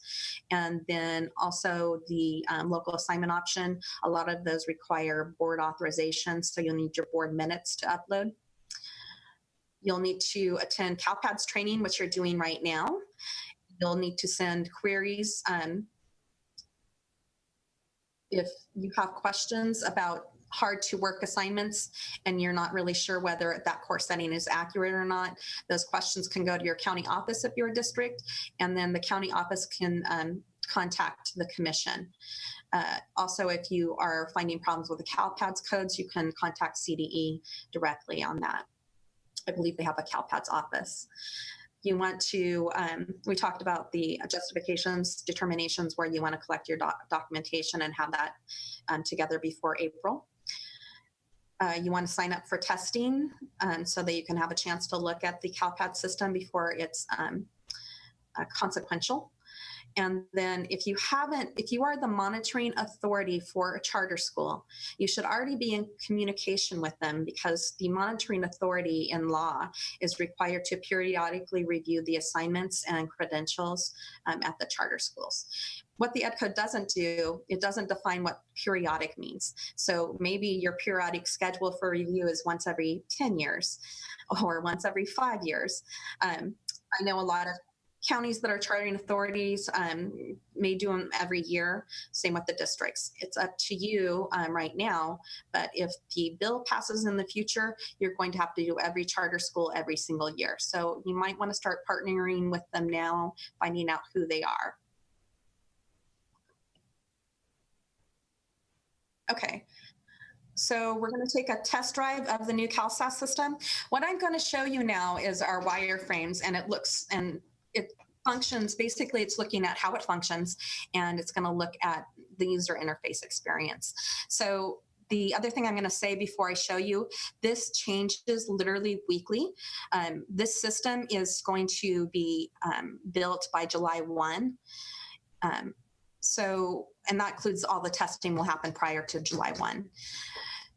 So I want to caution you as I show you these wireframes to know that this isn't the final version of the system. It's also not the pretty version with all the bells and whistles, but I want to show you where we're at today. Okay, so let's see if I'm lucky enough to pull up the CalSAAS system. Oh, before I do that, I'm going to show you one more thing. In your in the Padlet that Brandy provided to you, I provided you a flow chart, and it doesn't want to open, so I'm not going to show it to you now.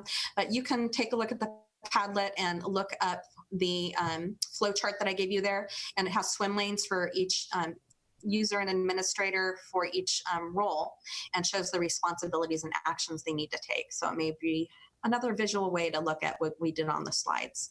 So let's take a look at the wireframes here. So here is what we call the home page, and everybody's home page is going to look very similar. It's going to be a little dashboard of where you're at today, and then you can choose different filters to see different numbers on your home page.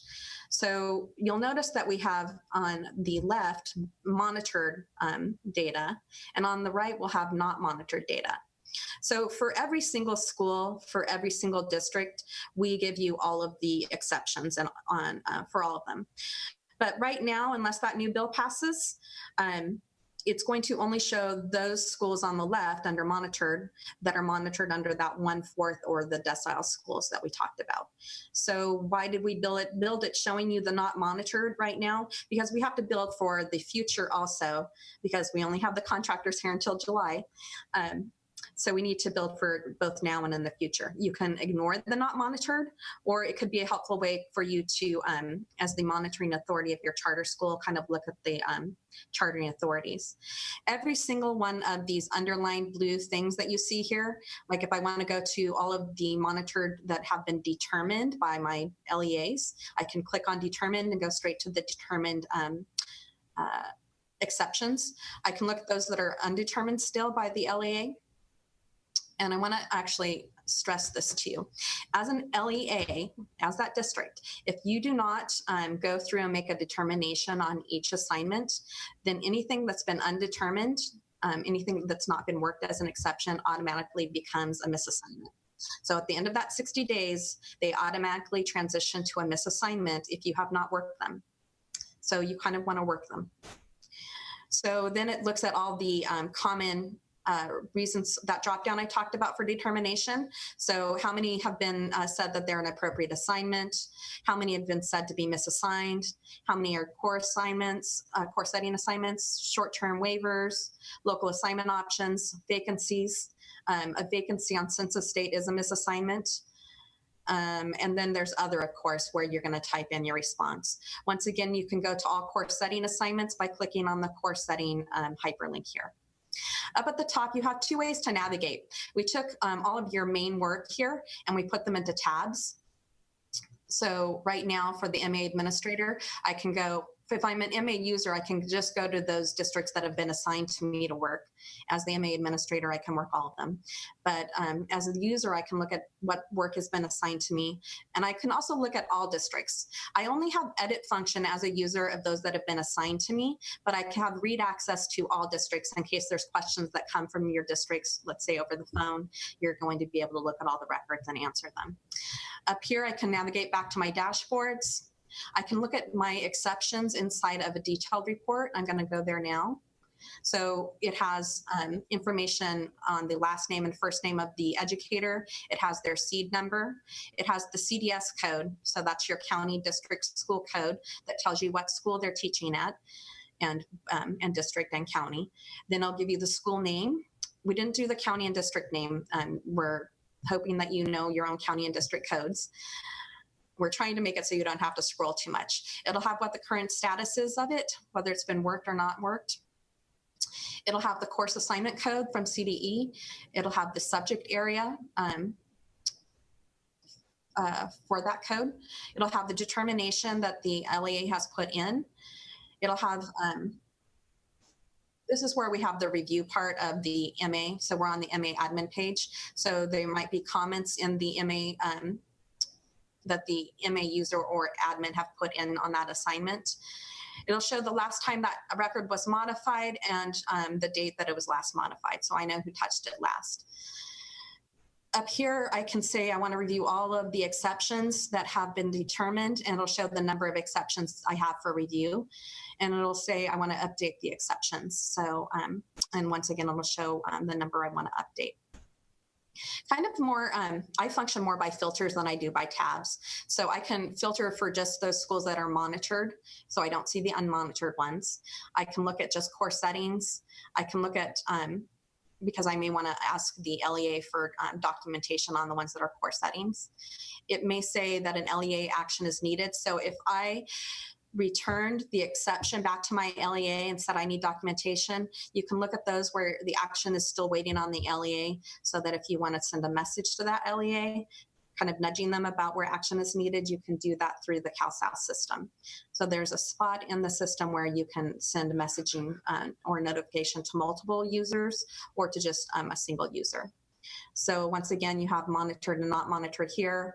You can have the status here. You can go to a specific school. You can look at determined or undetermined. So if you are the LEA and you want to look at what work you have left, you want to go to those that have been undetermined still. So you know to look at just the work that has not been done. You can look at each of the determinations that have been selected, like just the course settings here.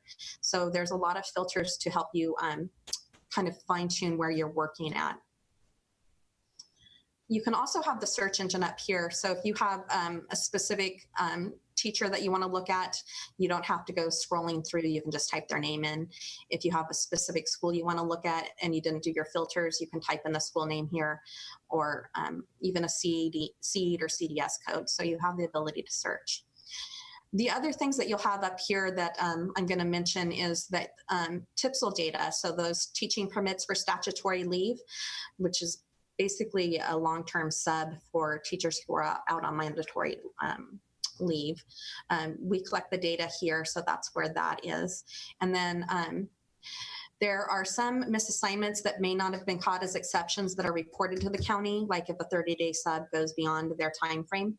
And this is where the county can report those misassignments to the commission, in addition to the exceptions. So we're going to switch user roles real quick, and we'll look at the LEA user. So you can see I have a few less tabs up here. I don't have submit tabs. I don't have administrative tabs, but I can because I'm the LEA user, my LEA administrator is going to assign me schools rather than districts. So the MA was assigning districts, and the LEA is assigning schools. Once again, I have the ability to read only all schools, but I can only edit those schools that have been assigned to me by my administrator. And then I can go back to my dashboard. My dashboard numbers are going to change if I filter. So if I say I only want to look at a specific school within Albany Unified School District, I just want to look at Albany High, the numbers on my dashboard will reflect only what's happened at Albany High. And then I can change my filters back to look at all of the city, all of the district, and it'll show me once again the data for that city. Once again, you have those hyperlinks for going into the detailed report. So I'm going to see if my determined, no, I don't think my hyperlinks aren't working on the wireframes, so I can't show you how that works. But once again, you can do a drop down option to choose the common reasons for a determination to be an appropriate assignment. And then you also always have the other where you can type in the reason that you think for review by the MA. So I know I went through this kind of fast. This is not in your Padlet because it changes so frequently. I just changed it with the contractors on Thursday. I do want to say this system is being built in 9 months for $350,000. We had a similar system called CalPADS that we were doing with CDE that had millions of dollars allocated and a much longer time frame to have it built. So hopefully we give you a system that is very usable and user friendly, but we are going to continue to make upgrades to the system as we have additional funds allocated to us in future years. So with that, I'm going to ask you for questions on anything I've presented so far. My name is Nick. I'm with Riverside County Office of Ed, and one of the things I'm thinking about is kind of getting ahead of some of this data in support of our districts. I'm in the ed services side, but I'm thinking of opportunities we have to support our districts in a proactive way rather than waiting till April for this to come out and then the census date's already come and gone, right? The misassignments are done and we can't do anything about it at that point. One question I had earlier is about, is there a way to access educator credentialing in a systematic way? There is a secure portal, which I don't have access to as I'm not in the human resources function in our county. But within that portal, is there a way to look by SEID, considering that that's going to really be authoritative and I don't want anything to do with anyone's social security numbers? So that's question number one. So I think you were asking if there's a systematic way for counties to get the credentialing data from the commission. And then I heard you say there's a secure portal where you can download all the credential data, which is accurate. I know a lot of counties have systems that they have had built by contractors where they load all the credential data into it. So they keep the credential data that relates to their county and their districts. So I hope that answered that question if I heard it all correctly. I heard you talk about in the very beginning, it sounded like you were saying there's a lot of concerns about being supported in the system before it goes live. So we have a non-consequential year of your 18-19 data. In 1920, we don't even get the data from CDE until April. So there's a lot of testing that's going on, a lot of workshops, webinars that will be provided prior to the live launch date. There'll be a lot of opportunities to be a tester to see how it all functions. There'll be manuals, of course, as there always are. Oh, something that I didn't mention earlier, all of the data that's coming out of the CalSAAS system, all of those reports I talked about that have specific data as well as executive summaries, but I think you're more interested in the detailed data. All of that can also be exported into either Excel or into a CSV file. Okay, so, the next part of the question is my understanding is there have been some conversations about the way in which credentials will be mapped to course codes. And my understanding is that there's not currently a plan to okay, here is the exact mapping of every, basically a list of all the business rules. And I understand that you're weighing multiple factors in terms of possibly those business rules could be used backwards to drive the data as opposed to the data driving the use of those business rules. I guess I wanted to throw out there that we've in other venues not related to credentialing, for instance, assessment data where the business rules have been unclear, it's made it harder for us to respond to that data. Like, and one example might be English learners. For CAS, sometimes it's hard to determine which students were actually included for a given report. And so as we look to support districts and districts to support their charters, if it is possible to have the technical definitions or a technical manual released mapping those two things together, I understand the possibility for misuse and that concern, but I think there would be greater opportunities for us to support if we were able to do those mappings. And we can infer those mappings from the administrator's manual, and we'll get pretty close, but I just know there's going to be that 1 out of 50 or 1 out of 100 where we're going to end up stumped without that technical manual. So I guess it's more a comment, and to see if there's what the current state of the conversation is on such a technical manual, and if it's not currently planned, just to encourage it, because it'll enhance our ability to, as there's a lot of data people in the room, and they're going to come to us and say, hey, I did everything right with this teacher. How come your CalPADS data doesn't match? And if we don't understand those business rules from a really deep and technical standpoint, then we might not have the answers to support each other. Regarding the mapping on our end, I personally mapped every credential, authorization, and subject going back to the beginning of time, which it's really the authorization and the subject that really drive the mapping process. It's not so much the credential that matters, but it's all of those authorizations and subjects that appear on the credentials. And they have each course assignment code has multiple authorizations and subjects across the years that match up to them. So it was a very long and arduous process, but it is done now, and with our contractors for programming. I think you asked whether that mapping that I did would be shared with the counties and district, and the answer is no. We have concerns that that would then be used to drive the course selection, and in the end, CalPADS course code assignment have nothing to do with the teacher's credential. It's about the content of that course. Credential does not drive your CalPADS course assignment selection. So it's a true reflection in CalPADS that you're reporting of what the content of that course is, not who the teacher is of that course. There was a question, Roxanne. So a teacher who is teaching ELD and then has 3 periods of math. They want to know what types of credentials are required in that specific setting.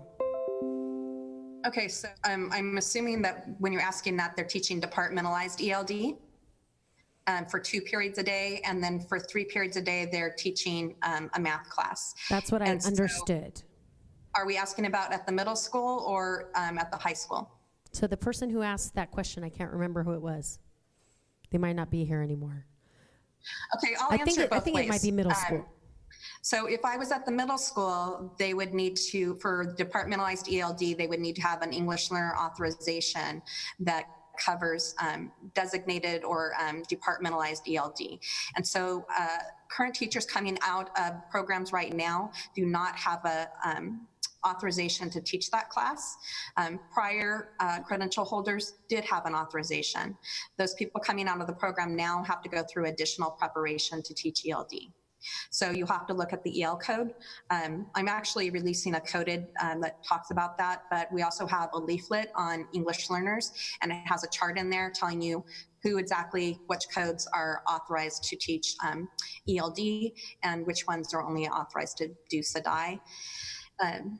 So what I'm hearing is you can't use a multiple subject credential to teach at the middle school level if you're teaching those 2 subjects. So ELD can never be a core setting. ELD is part of an English learner program and requires an English learner authorization. It can never be cored. But if I had, in addition to that, 3 periods of math, that's not part of a core setting either. So the multiple subject credential would not be able to be used in that scenario. That would be departmentalized, different groups of students coming for the subject area of math, 3 periods of my schedule, and I would need to have an authorization to teach math.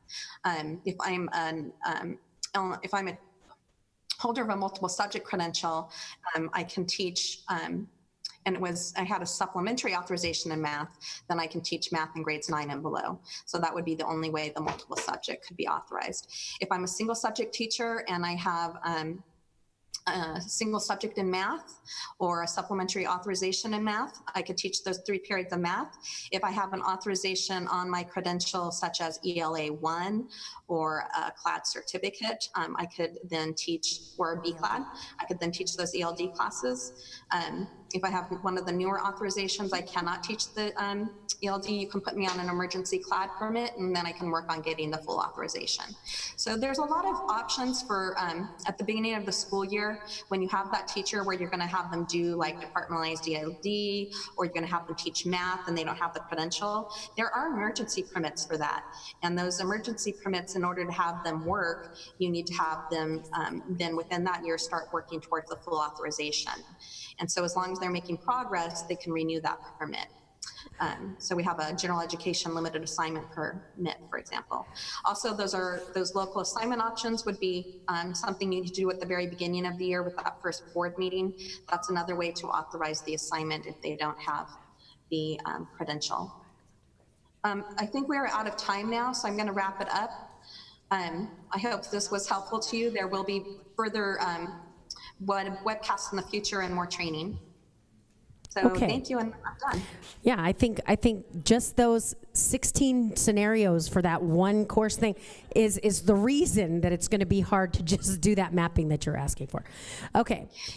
If you're looking for the administrator's assignment manual on our website, literally just go onto our homepage, go to the search engine and type in administrator's assignment manual. It'll take you right there. Course settings are in this manual, as well as a lot of other information that might be helpful to you. All right, and any other questions that you have for Roxanne that didn't get answered, we will forward those questions to her. So thank you, Roxanne, for joining us today via Zoom. You may get back to your regular job. All right. Thanks. Thank you, and goodbye. All right, home stretch here, guys. So we're going to talk about PEAT and the LCAP Addendum. Woohoo! If I can find a button to start this. We'll just go right into it. So under NCLB, and we've had a lot of people in the room ask questions about how things were during NCLB and under ESSA. And there's a lot of new requirements under ESSA that are more based in like support and supporting districts than there were in NCLB, which often meant that sanctions were going to be applied to districts if they didn't follow certain rules. So the PEAT program is now the new version of CMIS. And for those of you that remember CMIS, basically we were monitoring whether districts had, or LEAs had, highly qualified teachers through this program. And then if a district didn't meet their AYP goals, and this again was under NCLB times, for 3 consecutive years, the state would apply sanctions, basically saying you're going to need to spend some of your money making sure that more of your teachers are fully credentialed or highly qualified for their teaching assignments. So that's how things used to be. So forget that. Okay, no more sanctions. Goodbye sanctions. Now under ESSA, districts or LEAs are going to self-report their what we call ineffective, and I'm going to talk about that. The federal government said we call this ineffective, but we're going to call it misassigned in California, out of field and inexperienced teachers, and that data. And then districts are going to identify and address equity gaps through the LCAP federal addendum, which is due this July. There was a great panic last year. We had it being due, I know, people are nodding. We got lots of calls. It was going to be due last August, and there was a very short timeline to turn that around. So some of you did an amazing job of actually like getting all of the data and doing what you needed to do. And then we went, oh, just kidding. We got an extension by the federal government. Once they finally approved our ESSA plan for California, we said, can we use this as a planning year? give districts a little bit more time to turn in this data and call together stakeholders, and they said yes. So ESSA, though, is not about sanctions, it's about support. So if we find that there's a lot of misassigned or ineffective, out-of-field teachers at a particular district, the state's going to help and support that district with some ideas about how to get them fully credentialed now, or appropriately credentialed. And that support, I wish I could say that the support's going to come with dollars at this point.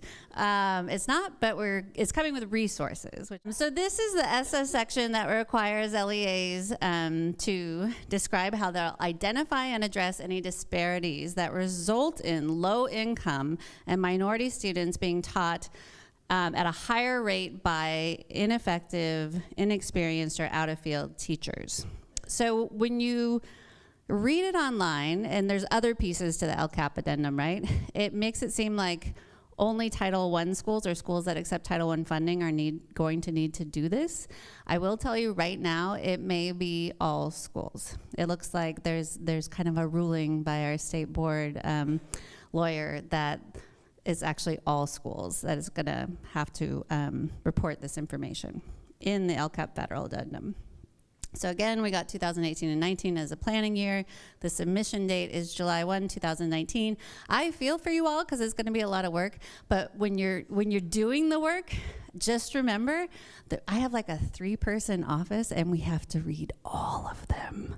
So if it makes you feel better, while you're doing it, like, CDE, just remember, Tara and Kristen have to read all of them. Yeah, you win, you do.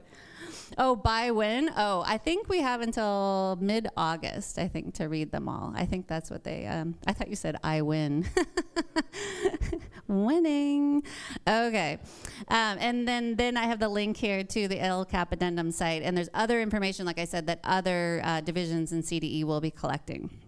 So there's 5 major questions that LEAs have to answer on our portion of the LCAP addendum. And then, so these are 3 of them. So did the LEA describe their process for identifying disparities that resulted in low-income and minority students being taught at a higher rate by ineffective, inexperienced, or out-of-field teachers? Did they describe the distribution of ineffective, misassigned, inexperienced, and out-of-field teachers working with low-income students and then minority students? And so we've had a lot of questions about, well, okay, I get the out-of-field and I get the misassigned, but why the inexperienced? Like, we have really, really good inexperienced teachers that have less than 2 years experience that do an amazing job with kids. Why are we worried about that? And we're not. And we do think they're amazing teachers, but we have to look at, did you put them all in the one school in your district that had the highest number of minority and low-income students? And I will say that we just kind of picked some random districts that a lot of us worked for, and we were looking up the data for ourselves, and we went, oh, this does happen. And it's a little shocking. And we've done some work with LEAs and had them look up their data on DataQuest, and like they weren't even aware. It happens because those are often schools where you have a lot of higher turnover and you have a hard time recruiting teachers to go there. And so you get a lot more inexperienced and misassigned teachers there. So what is this support she talks of? Oh, go ahead. So the question was, what constitutes a disparity? And we've had a lot of discussions about that, and yeah, we'll get there.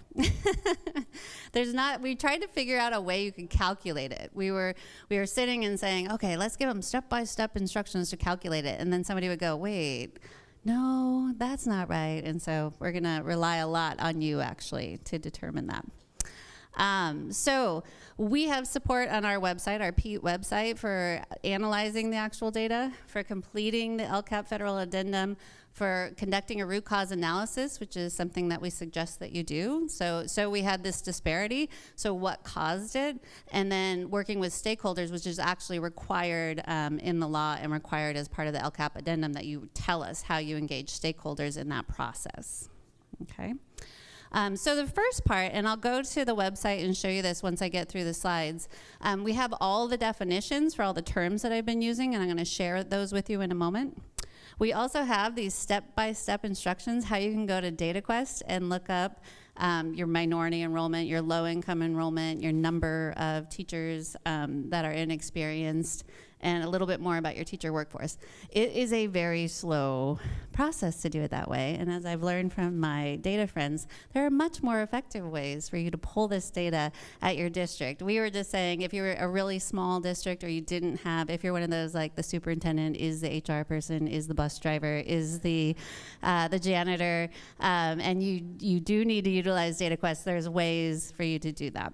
Okay, so ineffective. So at the federal government level, they allowed every state to define ineffective, and some states actually based ineffective on test scores. I think Oregon is one. There's several of them that actually looked at teacher test scores, or the kids that they teach test scores, and had definitions of different cutoffs to say this is an ineffective teacher. Okay, California did not do that. They'll probably never do that. But we had to have some kind of definition for ineffective. So our definition of ineffective is actually misassigned. So somebody that is teaching or has been assigned a course to teach in which they don't have a legally recognized certificate or credential to teach that course, or they have no credential at all. Okay, so ineffective is actually misassigned. This gets really confusing because out of field, which we would normally think is misassigned, right? We had to then go, okay, well, what's out of field going to be then? If we made ineffective misassigned, out of field is actually a GLAP or a CLAP. Okay, and the big question on everybody's mind here, and it always gets asked, so what's a PIP or a STIP? Where do they go, right? They actually, under California's ESSA plan, they don't go here, and they don't go here. They have a certificate, a legally recognized or authorized, whatever we say, legally recognized certificate. Their PIPs and STIPs don't fall into these categories. Now, where they could get picked up, oftentimes, is here under inexperienced, because they're likely to have less than 2 years experience if they're on a PIP or a STIP. So that's probably where they're gonna end up. It may not be that they end up there, but they will probably end up in that category. So again, we're looking at and trying to make sure that those three groups of teachers, misassigned, out of field, and inexperienced, that all of them in your district don't end up in the schools or school where you have your greatest number of minority or low-income students. Question. Do a PIP or a STIP count for years of experience?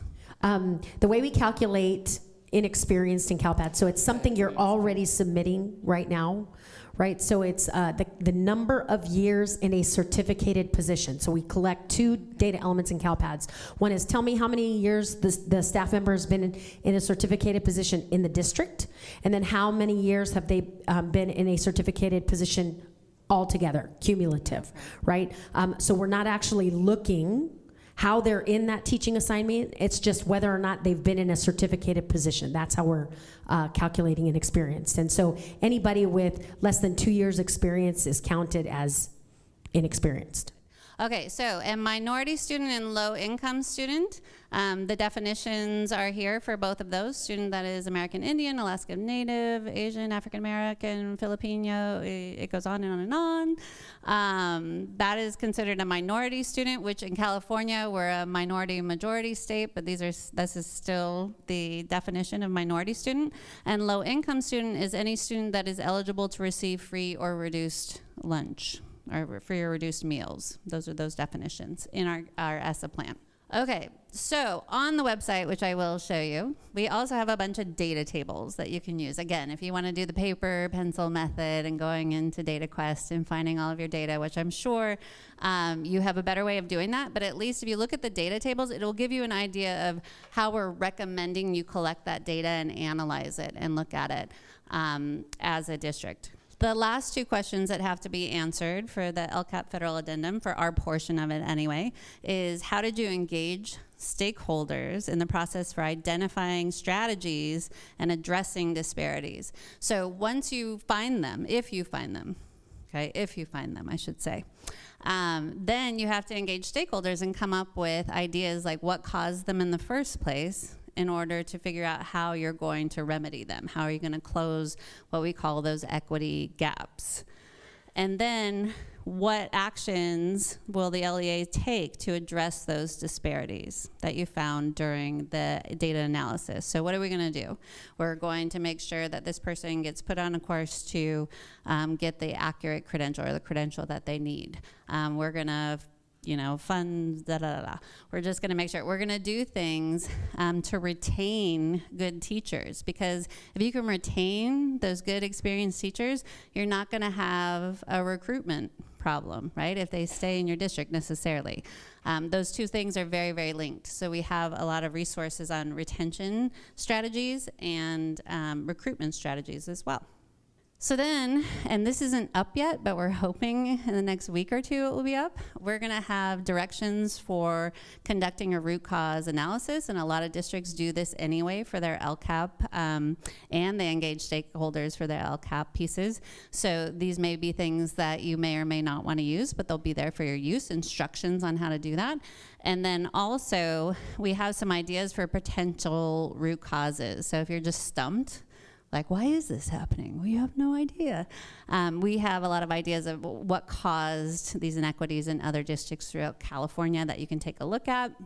And then stakeholder engagement, we have guidance in there for you to engage stakeholders. So who should you be calling together, and what materials should you give them beforehand, and what kind of questions and things should you be doing together as a group to come up with strategies.